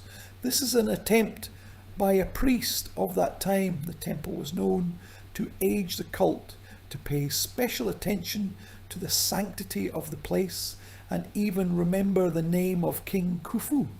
And here, in the late 7th and 6th centuries BC, the name of King Khufu begins to appear again, including on the embankments, amulets, and this is a unique item. It is kept in Brooklyn. This is the golden ring of the high priestess of the goddess Isis, the ruler of the pyramids near the Khufu pyramid. The name Khufu is used here. However, the name of the priestess, Neferibor, is a characteristic name for the 6th century BC, a unique case. The golden ring remained. And on the wall of the goddess Isis temple, there is a list of those priests who were the last admirers of the past, and in my opinion, part of the connoisseurs of these ancient names that they were to pronounce. Herodotus, Theops, he led the country into the abyss of calamity. First of all, he ordered to close all shrines and prohibited the sacrifice. Then he made all the Egyptians work for him, so some were obliged to drag huge piles of stones from the quarries to the Nile, and stones were transported across the river by ships, and others were ordered to drag them further to the so-called Libyan mountains. 100,000 people performed this work continuously, changing every 3 months. For 10 years, the tormented people had to build a road along which these stone piles were dragged. The work, in my opinion, was not nearly as huge as the construction of the pyramid itself. The construction of this road and the underground chambers on the hill where the pyramids stand, and the construction of the pyramid itself lasted for 20 years. It is four-sided. Each side is 8 plethora wide and of the same height, and is composed of 10 carefully attached to each other stones. Each stone is at least 30 feet long for me.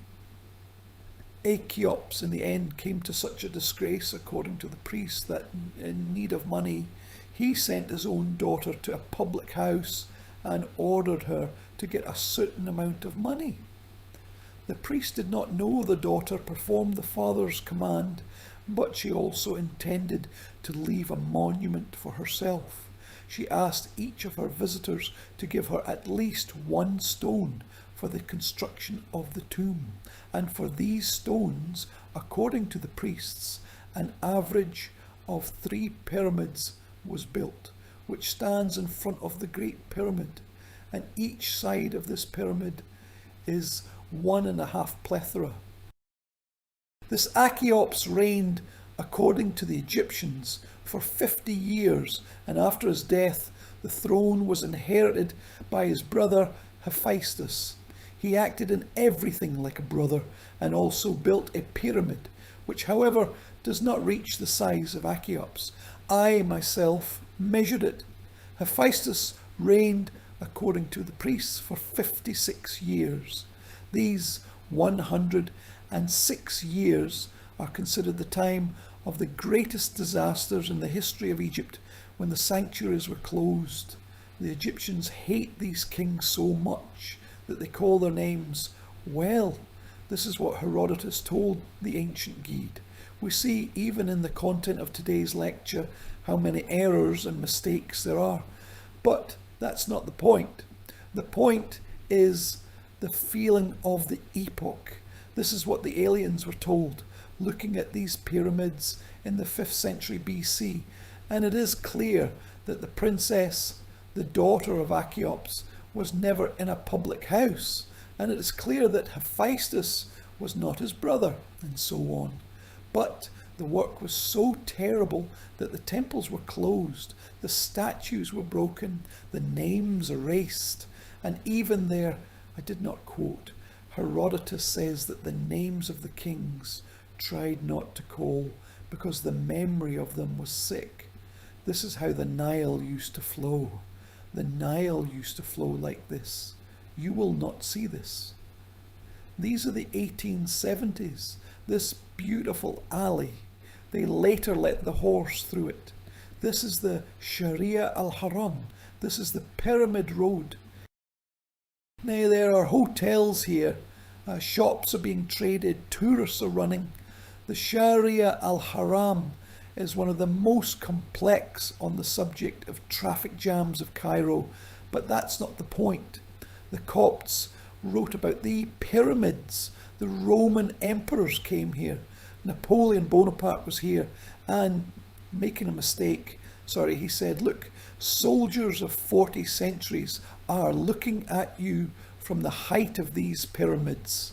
There were Muslim mystics who said that there are ghosts in the 3 pyramids. In the pyramid of Khufu, there is a ghost in the form of a yellow baby with long teeth. In the pyramid of Khafra, there is a ghost in the form of a naked woman of incredible beauty. And from the 3rd pyramid, there comes the elder and smokes the best laden cigarette there is. I assume our Russian travellers came here since 1370. Pilgrims of Grafenia and Smolensk, through all those whose glory I quoted today, to our first Egyptologist, Vladimir Semyonovich Glinishchov. And probably the most important aspect of these amazing monuments, which we have only touched despite the past time, is that they are really mysterious. They are amazing.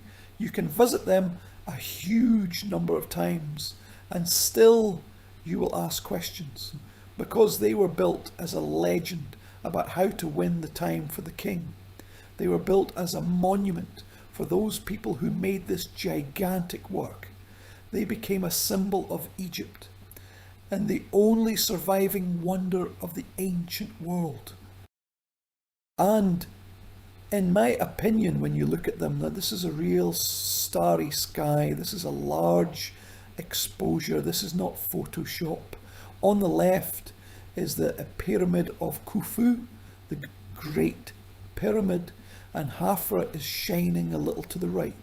And when you look at them, you probably understand that this is not only a monument to the King Khufu, this is not only a likeness of the first hill of the land that rose from the ocean of chaos, but it is absolutely impossible not to be a temporary monument to the Egyptian people and all those people, starting from the great royal architect Hemion, ending with the last slave who carried pies and served water to the builders. Here, they are all inside this amazing, legendary, amazing structure, which really, as the ancient Egyptians said, one time